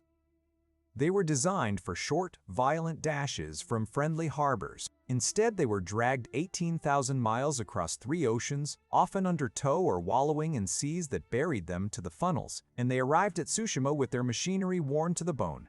Their names were a roll call of cheerful adjectives: Buni, Bravi, Bystri, Bodri, Blestri, Bodri, Blestri, Brestji, Bezuprechny, Gromki, Grozny, Bidovi, which translate as things like boisterous, brave, swift, cheerful, brilliant, irreproachable, thunderous, menacing, fittingly for the last one, wayful. By the evening of May 29, 6 of the 9 were gone. In the battle itself, the Russian destroyers barely got to do their designed job at all. The fleet used them instead as messengers, escorts, and above all as lifeboats. And it is as lifeboats that 2 of them sailed into history, carrying between them the wounded commander of the fleet and the greatest scandal of the entire war. The first was Beanie. On the afternoon of May 27, she had already pulled some 200 survivors of the Osliabia out of the water under fire, an act of courage by itself, when she was called alongside the burning wreck of the flagship Suvorov. In a heavy swell, with her hull grinding against the battleship's torn plating, her crew took off the unconscious Admiral Rozhestvensky and his staff. By the next morning, Bonny was overloaded, damaged from the rescue and breaking down. So the Admiral was transferred again to the destroyer Biadovi, while Bonny's people and her Osliabia survivors went aboard the cruiser Dmitry Donskoy. The faithful little ship, beyond saving, was then sunk by Donskoy's own guns, which is why Bonny does not appear on any Japanese list of victories. The Japanese never managed to touch her. What happened next aboard Biadovi is the part Russians wish they could forget. On the afternoon of May 28, carrying the wounded fleet commander toward Vladivostok with the destroyer Grozny and company, Biadovi was spotted and chased down by 2 Japanese destroyers. Grozny's captain signaled, in effect, "Let us fight," and got no satisfactory answer. So Grozny ran for it and fought for it, trading gunfire with the Japanese destroyer Kagero in a running duel, damaging her pursuer, shaking loose, and eventually steaming into Vladivostok, one of only 3 ships of the fleet to arrive. Biadovi, by contrast, stopped her engines, hoisted a white tablecloth and a Red Cross flag, and surrendered without firing a shot, handing the Japanese the wounded commander-in-chief of the Russian fleet as a prisoner of war. Whether Rozhestvensky, drifting in and out of consciousness with a fragment in his skull, bore any responsibility for the decision became the subject of a famous court-martial after the war, in which the admiral demanded to share his officer's guilt, and the court, accepting that he had been incapable, acquitted him while convicting members of his staff. The Japanese, with a sense of humor of their own, repaired Biadovi and added her to their navy. Of the 2 destroyers given the same choice on the same afternoon, one is remembered as the fleet's shame and one as its credit, and the difference was nothing but the men aboard. The other destroyers met their fates scattered across the Sea of Japan. Bezuprechny, the irreproachable, was caught alone on May 28 by a Japanese cruiser and destroyer, and went down fighting a hopeless action against impossible odds. She sank with every man aboard, an entire crew lost without a single survivor to tell her story, which has to be reconstructed from Japanese accounts. Gromki, the Thunderous, lived up to her name to the letter. Chased down that same morning, she fought a gun action against Japanese destroyers and torpedo boats for hours, gave genuine damage back, and was scuttled by her surviving crew only when her ammunition was spent, her engines wrecked, and her captain dead. Blessed is she, the Brilliant, crippled in the day battle with her commander killed, was scuttled the next morning, her crew passing to her consort Bodri. And Baudry, the Cheerful, then produced one of the strangest images of the entire campaign. Running south crammed with 2 crews, she burned every pound of her coal. And her sailors rigged improvised sails on a coal-burning steel destroyer and drifted under canvas across the East China Sea until a British merchant steamer found them and towed them into Shanghai and internment. Bistri, the Swift, loaded with survivors and out of coal and shells, ran herself aground on the Korean coast under Japanese guns and was blown up by her crew, who marched into captivity overland. Which leaves Bravi, the Brave, and her name was honestly earned. Carrying around 150 soaked, wounded survivors of Osliabia, hammered in the night fighting, With a boiler damaged and her coal vanishing, she nursed herself north day after day, squeezed the last miles out of improvised repairs, and on May 30th raised the Russian coast, signaled for help, and was brought into Vladivostok. With Grozny and the yacht Almaz, she completed the trio of survivors, and it tells you everything about the Battle of Tsushima that of the 38 ships that entered the strait, the 3 that reached their destination were a converted pleasure yacht and 2 350-ton destroyers. Behind the warships, all the way around the world, trailed the fleet's auxiliaries, transports full of coal and stores, tugboats, 2 white-painted hospital ships, and 1 repair ship that, by the time the fleet reached Tsushima, every sailor in the squadron knew by name, and not in a good way. That ship was Kamchatka. We met her in the North Sea on the very first leg of the voyage when she fell behind the fleet in the darkness, decided she was being attacked by Japanese torpedo boats, opened fire on a Swedish freighter, a German trawler, and a French schooner in succession, and filled the night airwaves with panicked reports that helped trigger the firing on the Hull fishermen at Dogger Bank. The legend grew from there. For 7 months, Kamchatka was the squadron's problem child, mocked in wardrooms, cursed by signal officers, the ship that always straggled, always misunderstood the order, always saw enemies where there were fish.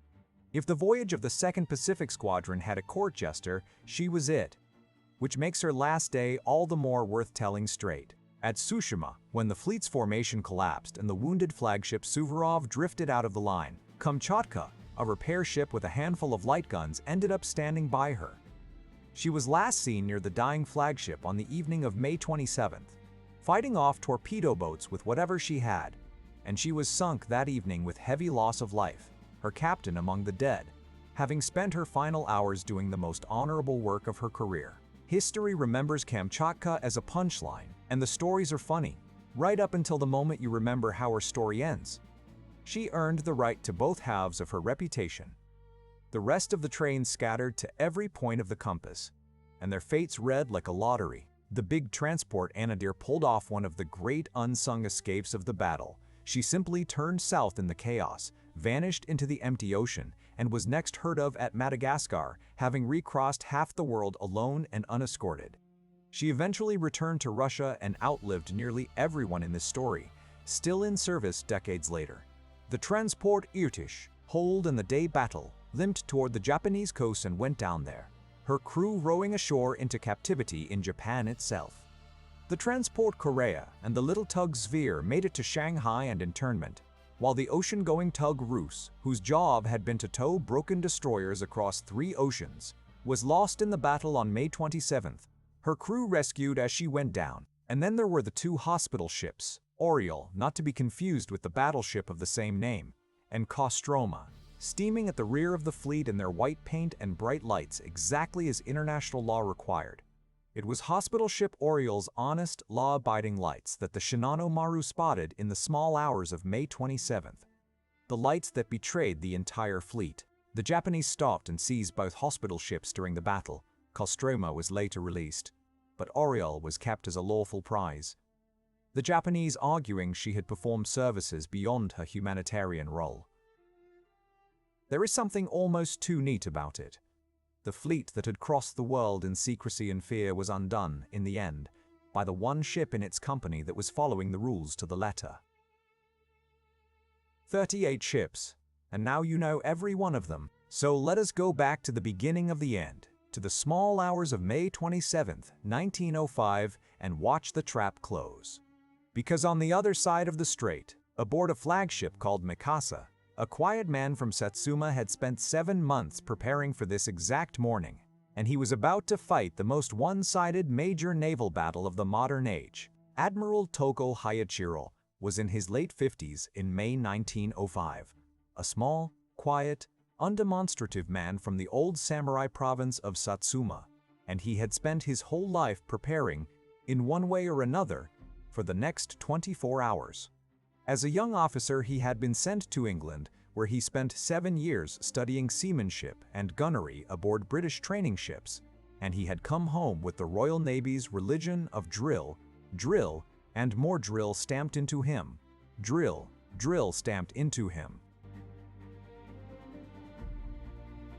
He had fired some of the first shots of the war with China in 1894, commanded through the long blockade of Port Arthur, survived the mines that killed Makarov, and fought Vyshevt at the Yellow Sea. He was not flashy, not political, and not given to speeches. His genius was preparation. And preparation is exactly what the fall of Port Arthur had bought him. From January 1905, while Rozhestvensky sweated at Madagascar, Togo's combined fleet went home to its dockyards. Hulls were cleaned and repaired. Worn-out gun barrels, shot smooth by a year of war, were replaced. And then the fleet went to sea week after week and practiced gunnery with an intensity no peacetime navy would have tolerated. Live firing far beyond normal allowances because Togo had drawn a simple conclusion from his battles. Hitting first and hitting often was everything.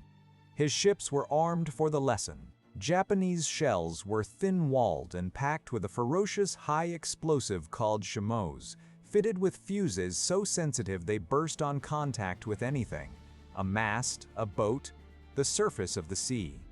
They were poor at piercing armor, but they did not need to pierce it. They smashed and burned everything that was not armor. And most of a battleship is not armor. The fleet Togo commanded was smaller than the force steaming toward him, but it was a single, coherent weapon. 4 modern battleships, Mikasa, Shikishima, Fuji, and Asahi, all British-built, formed his first division along with 2 Italian-built armored cruisers, Nishin and Kazuga, snapped up from under Russia's nose on the eve of the war.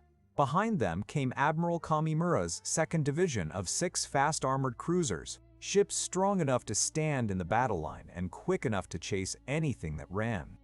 Around this corps swarmed divisions of light cruisers, 21 destroyers, and dozens of small torpedo boats, all rested, all drilled, all cold, with clean bottoms and home dockyards a day's steaming away. The Japanese battle line could hold 15 knots. The Russian line, as we know, could manage about 9. Togo had only one real problem, and it was the same problem that had tormented planners since the Russian fleet left Madagascar. Where would Rozhestvensky come through? There were 3 doors into the Sea of Japan, and Togo could not guard all of them. If he waited at Tsushima and the Russians slipped around the north of Japan, they would reach Vladivostok unfought, and a Russian fleet in being at Vladivostok would haunt every Japanese supply route for the rest of the war. Through May, as days passed with no sighting, the pressure built. There were voices urging him to redeploy north. Togo reasoned coldly. A fleet that had struggled for coal across half the planet would take the shortest road.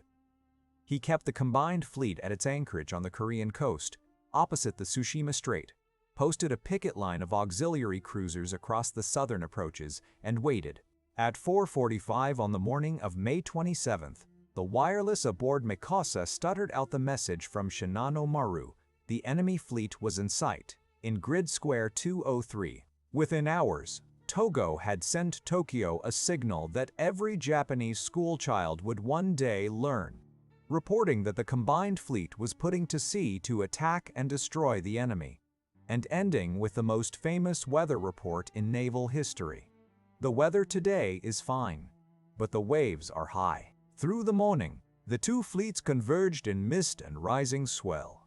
Japanese light cruisers found the Russians and clung to them, shadowing just inside visibility, wirelessing course and speed back to Togo every few minutes, while the Russian fleet steamed grimly on, watching the gray shapes flicker at the edge of the haze. Rozhestvensky, husbanding his irreplaceable ammunition, forbade his ships to drive them off, and the Urals' offer to jam the Japanese signals, as we have seen, was refused. So the combined fleet steamed toward an enemy whose position it knew to the mile, while the Russians steamed toward an enemy they could not see, with the entire morning's wireless traffic crackling above them like a closing net. Around 1:30 in the afternoon, southwest of the strait's narrowest waters, lookouts on both sides saw smoke columns harden into masts and funnels. The fleets were in sight of each other at last. Aboard Mikasa, Togo hoisted the Z flag, and its meaning was read aloud on every Japanese deck. The fate of the empire rests on this one battle. Let every man do his utmost. To understand the next 40 minutes, which decided the battle and arguably the war, You need only one piece of naval geometry, and it has a name you have probably heard: crossing the T.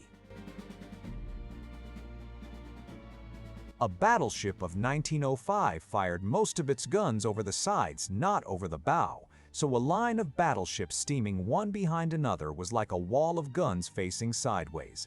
If your line could steam across the head of the enemy's line, forming the top bar of a letter T while the enemy formed the upright, then every ship in your line could fire down the length of the enemy column, while only the lead enemy ships could effectively reply the reply. Crossing the T was every admiral's dream and almost nobody's reality, because a moving enemy could always turn away. Unless, of course, the enemy was 6 knots slower than you, half-trained and committed to a fixed destination. Rozhestvensky's fleet was all 3, and Togo knew it. Even so, the Russians very nearly began well. Their formation, it is true, was a mess. Rozhestvensky had spent the late morning shuffling his fleet between cruising and battle formations, and a final maneuver intended to form a single battle line went wrong, leaving his battleships in 2 staggered, overlapping columns just as the enemy appeared, with ships masking each other's guns, and Ozliabaya, as we saw, forced nearly to a standstill to avoid collision. But then Togo did something that looked, for a moment, like a gift. Approaching on an opposite course, he wanted his line heading the same direction as the Russians, the better to hold them at his chosen range and lead them away from Vladivostok. So at about 2 in the afternoon, in full view and in range of the Russian guns, he ordered his entire battle line to reverse course by turning in sequence, each ship pivoting through the same point of sea, one after another, like beads on a string sliding around a hook. For about 15 minutes, that turning point was the most dangerous place on Earth, and the Russians knew exactly where it was. Every Japanese ship had to pass through it. A fleet with sharp gunnery could have hammered each one in turn. The Russian line opened fire, and to the credit of those exhausted crews, their opening salvos were not wild. Mikasa, leading the turn, was straddled and hit repeatedly in the battle's first minutes. Water columns rose all around the turning point. This was the one moment of the entire day when the Battle of Tsushima was genuinely in the balance. And it passed. The hits were too few, too scattered among too many ships, and too many Russian shells that did strike either failed to burst or buried their small explosive charges deep where they did little harm. The last Japanese ship swung through the boiling water of the turn essentially intact, and the window closed forever. Now the geometry took over, and with it the gunnery. Togo's line, faster and freshly turned, slid diagonally across the head of the Russian columns and settled at the range his gunners had trained for, and the combined fleet's fire came down like a hammer on the 2 leading Russian flagships, Suvorov at the head of one column and Ozliabaya at the head of the other. What followed in the next hour we have already witnessed from the receiving end. Ozliabaya, tall, thin-skinned, and nearly stationary at the worst moment, was beaten under the waves in under an hour, the first of her kind ever sunk by guns alone. Suvorov, smothered in bursting chameaux, lost her steering, her signals, her admiral's blood on the conning tower floor, and reeled out of the line, leaving the fleet without a commander barely 40 minutes into a battle that would last a day and a night. It is worth pausing on why the exchange was so unequal, because Tsushima was not decided by courage, and the Russian crew's courage that afternoon was beyond question. It was decided by ratios. The Japanese fired faster, having drilled for months with live ammunition. They hit far more often, having replaced their worn guns and trained their rangefinder crews to a fine edge. And each hit did more, because the chameau shells burst instantly into flame, blast, and thousands of splinters that sived away exposed gun crews, set fire to boats, paint, and the mountains of coal stacked on every Russian deck, and wrecked the unarmored ends of ships whose protective belts the overloading had dragged underwater. The Russian ships were not so much pierced as burned and flayed. Survivors from every Russian ship described the same hellscape: fires that could not be fought because the hoses were shredded, smoke so thick the gunners could not see, decks heaped with wounded, and an enemy who appeared and disappeared at will through the haze, always ahead, always crossing the line's path, always untouchable. Because that was the other half of the trap: speed. Every time the Russian line, led now by Alexander III, now by Borodino, swung away to escape the fire or lunged north toward Vladivostok, Togo's faster divisions simply curved across its head again, crossing the T anew, herding the Russians like dogs working a flock. Twice in the afternoon the fleets lost each other entirely in mist and funnel smoke, and twice the respite meant nothing, because Togo's cruisers found the Russians again within the hour, and the hammering resumed. The Battle of May 27th was not one engagement but a series of them, separated by fog banks, each one opening with the same geometry and ending with the Russian line shorter and slower than before. Through it all, the wreck of Suvorov drifted between the lines, fought over, burning, refusing to die, while the fleet she had led disintegrated around her. The last hour of daylight finished the work. Around 6:45 in the evening, Imperator Alexander III, the Guards battleship that had led the line longer than anyone, rolled over and took her entire crew down. Half an hour later, Fuji's gunners found Borodino's magazine in the failing light, and the column of flame that marked her grave was visible across the strait. One man survived. Almost in the same minutes, Japanese torpedo craft finally closed on the drifting Suvorov and put her under with her flag still flying. 4 of Russia's most important heavy ships, 3 Borodino sisters and Osliabaya, were gone with the daylight of a single afternoon, along with roughly 3,000 of the men who crewed them, and the Japanese battle line had not lost a single ship. As the sun went down, Togo did the coldest, most professional thing he did all day.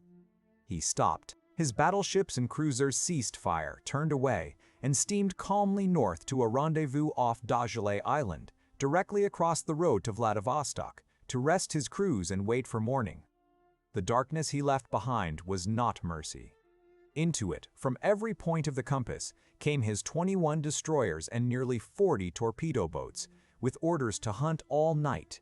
The Russian fleet, decapitated, scattered, and bleeding, was about to discover that the day battle had only been the first half of Tsushima. What happened in the Tsushima Strait between sunset on May 27th and dawn on May 28th has no tidy battle narrative, because it was not a tidy battle. It was a hunt conducted in darkness by something like 60 small Japanese craft against a fleet that no longer existed as a fleet, only as scattered clumps of damaged ships and lone stragglers, each trying to find its own way north. The Japanese destroyers and torpedo boats attacked from every direction for hours, sometimes pressing in to ranges so close that Russian survivors spoke of seeing the faces of enemy crews in the glare of the explosions. It was confused, vicious work even for the hunters. In the blackness and the heavy swell, Japanese flotillas collided with each other, fired on each other, and lost 3 torpedo boats during the night to Russian gunfire and the general chaos. For the hunted, it was the longest night of their lives. And in that darkness, a brutal lesson sorted the living from the dead, one that navies around the world would study for years.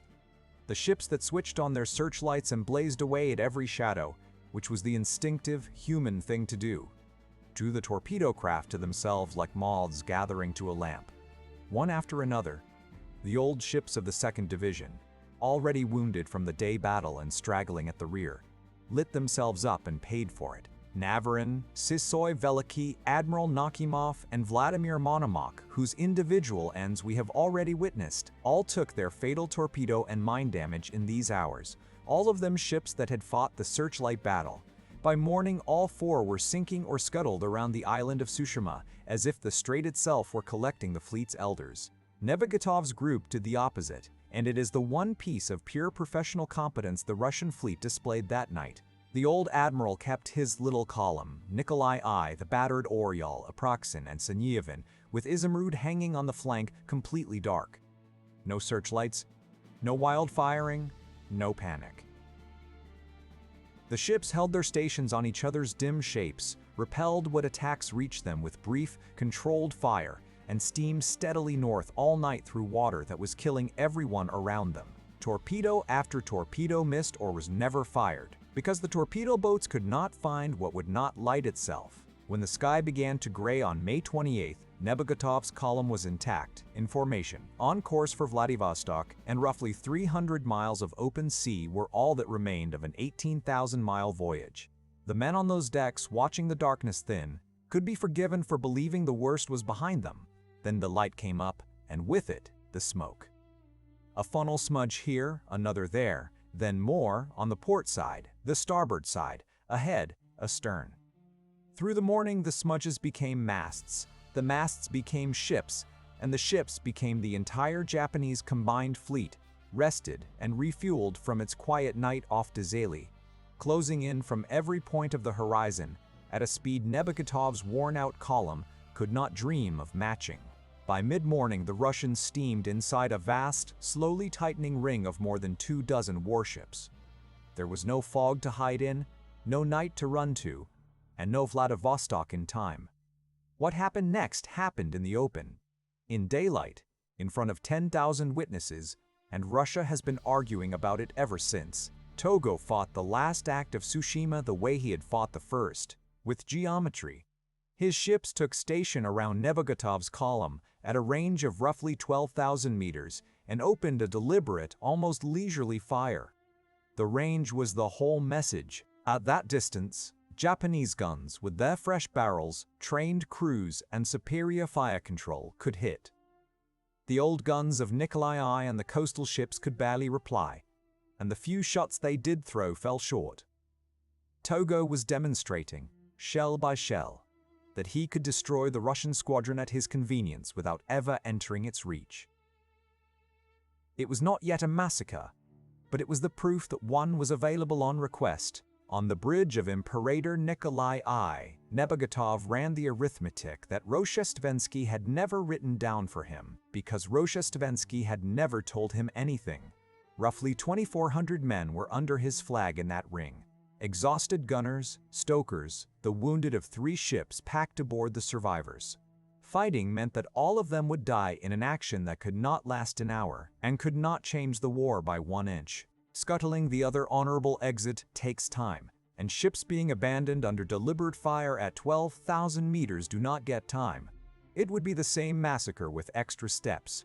Surrender meant those men would live, and it meant that Nikolai Nebogotov would carry the weight alone for the rest of his life, because no Russian naval squadron had ever surrendered on the open sea.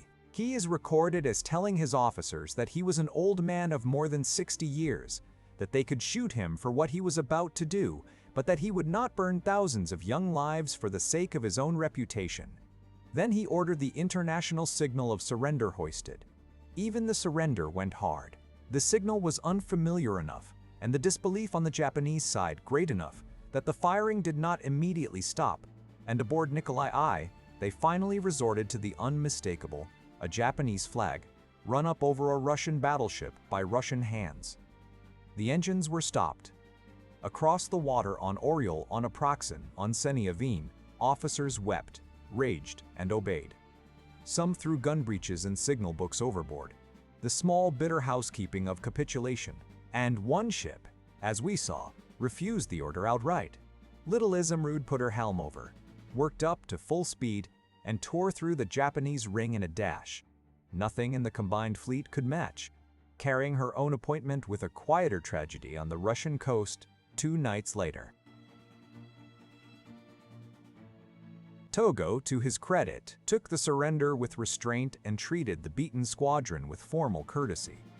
The 4 ships were boarded, prize crews were installed, and some 2,400 Russian sailors began their journey into captivity in Japan, alive. They were joined in the prisoner of war camps within days by their commander-in-chief, because that same afternoon, as we know, the destroyer Byadovi handed the wounded, semi-conscious Rozhestvensky to his enemies without a fight. Some days later, in a naval hospital at Sasebo, there occurred one of the strange, humane scenes that this savage war kept producing. Togo came in person to the bedside of the man whose fleet he had annihilated, and quietly told him, in effect, that defeat after such a voyage was no disgrace, and that his duty now was only to recover. Rozhestvensky is said to have answered that he was honored. The 2 men had, between them, just ended the age in which their country's navies could be discussed as equals. All through that day, May 28th, the strait and the sea north of it completed the catalog we have already assembled ship by ship. The waterlogged elders, Siso Veliki, Nakimov, Monomach, went down off Tsushima Island in the morning, surrendering or scuttling as their captains chose. Svetlana fought her last shells away off the Korean coast and went under. Bezoprechny died with all hands. Gromky fought until she had nothing left. Bistri blew herself up on a Korean beach. In the afternoon, Admiral Yushakov declined her invitation to surrender and chose the bottom of the sea.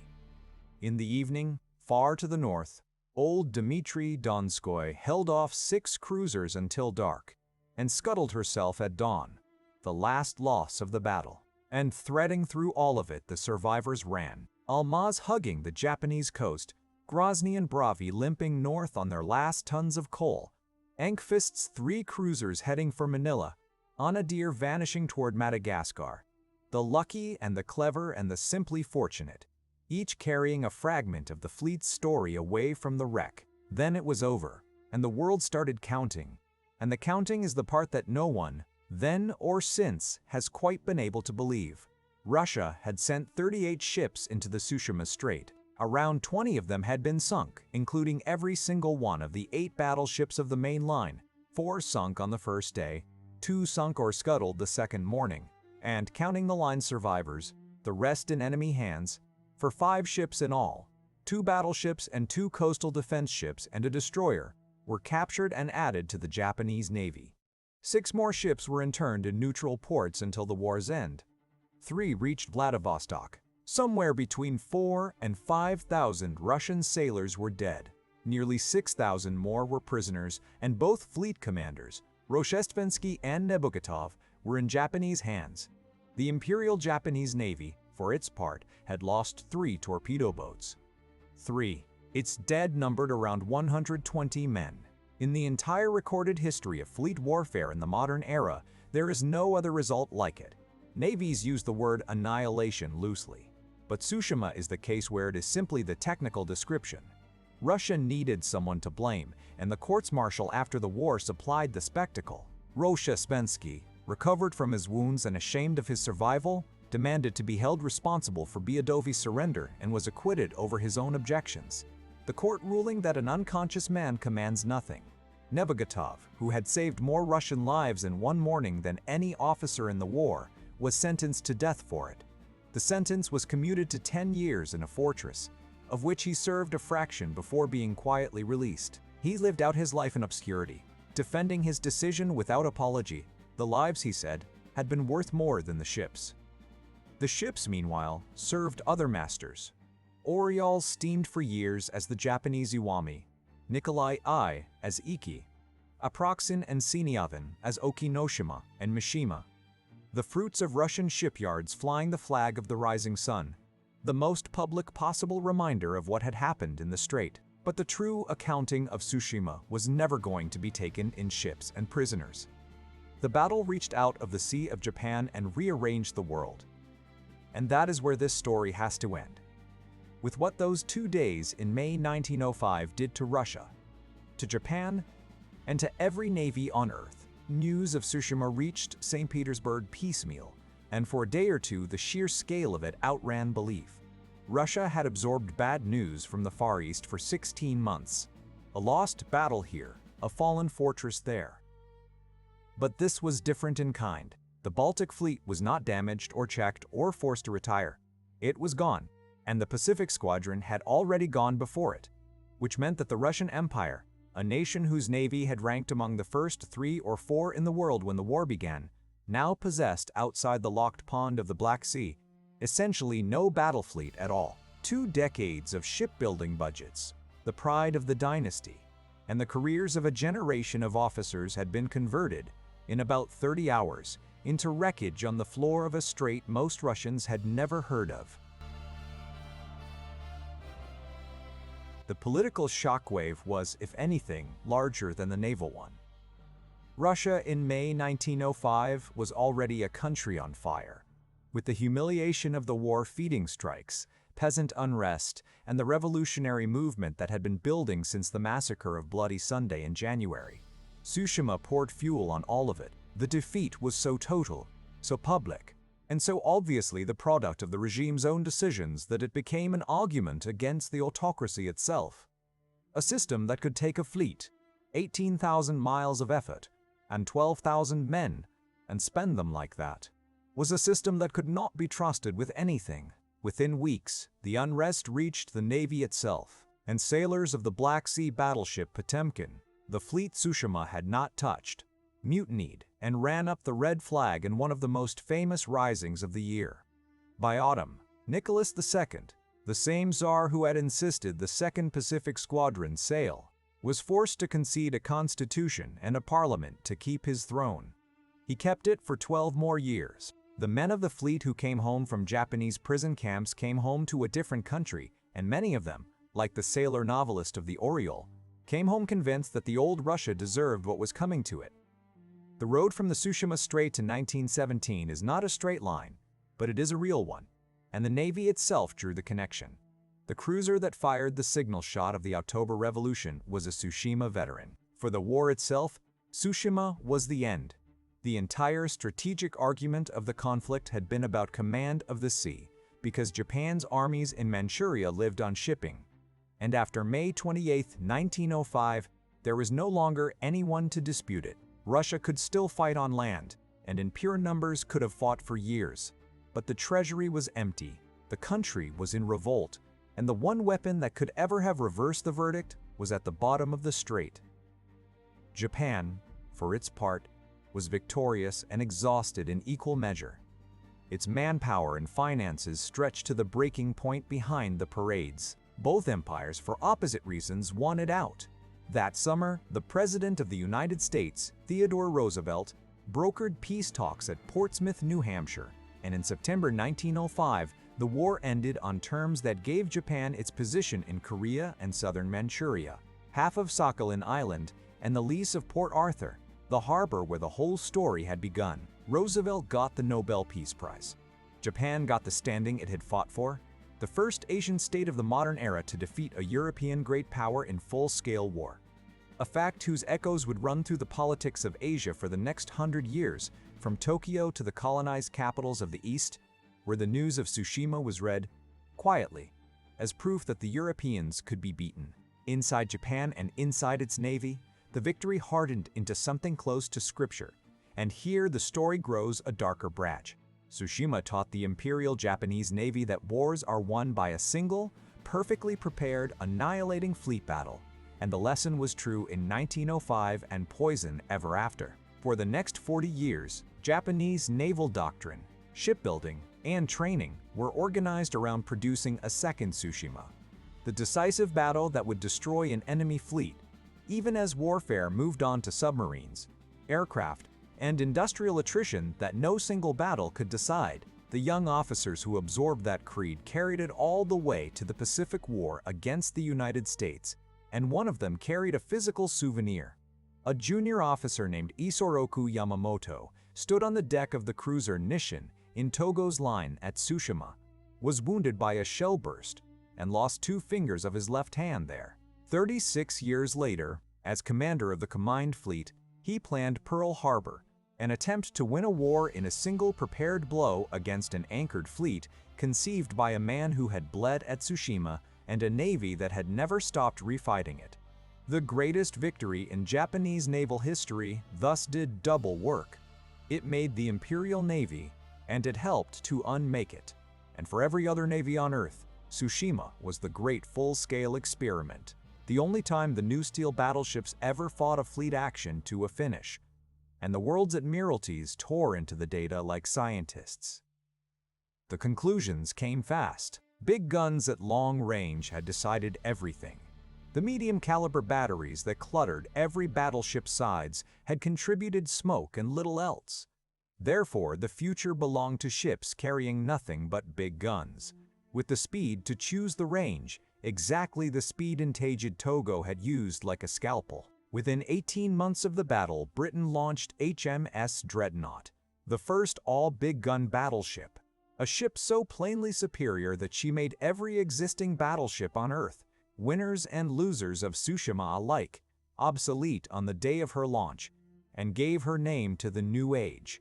The battle's other lessons salted Navy's doctrine for decades, that gunnery training is worth more than armor, that overloading kills, that a searchlight at night is an invitation written in light, that shells which do not explode do not count, and that a fleet is a single organism whose slowest ship and worst crew set its real strength.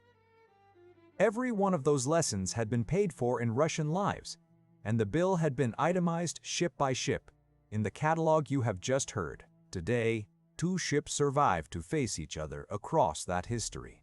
At Yokosuka in Japan, the battleship Mikasa sits preserved in concrete, bow pointed toward the sea she won. The last pre-dreadnought battleship in existence, with Togo's bridge marked where he stood through the turn that decided the battle. And at St. Petersburg, afloat on the Neva, lies the cruiser Aurora, shot at by her own side at Doggerbank, shot at by the Japanese at Tsushima, survivor of Manila, herald of a revolution, the last ship afloat anywhere on Earth that steamed with Rozhestvensky's fleet, a museum flagship of the victors, a museum survivor of the vanquished, 8,000 kilometers apart, both crewed now by schoolchildren and tourists. Between them, on the floor of the Tsushima Strait and the Sea of Japan, lies everything else.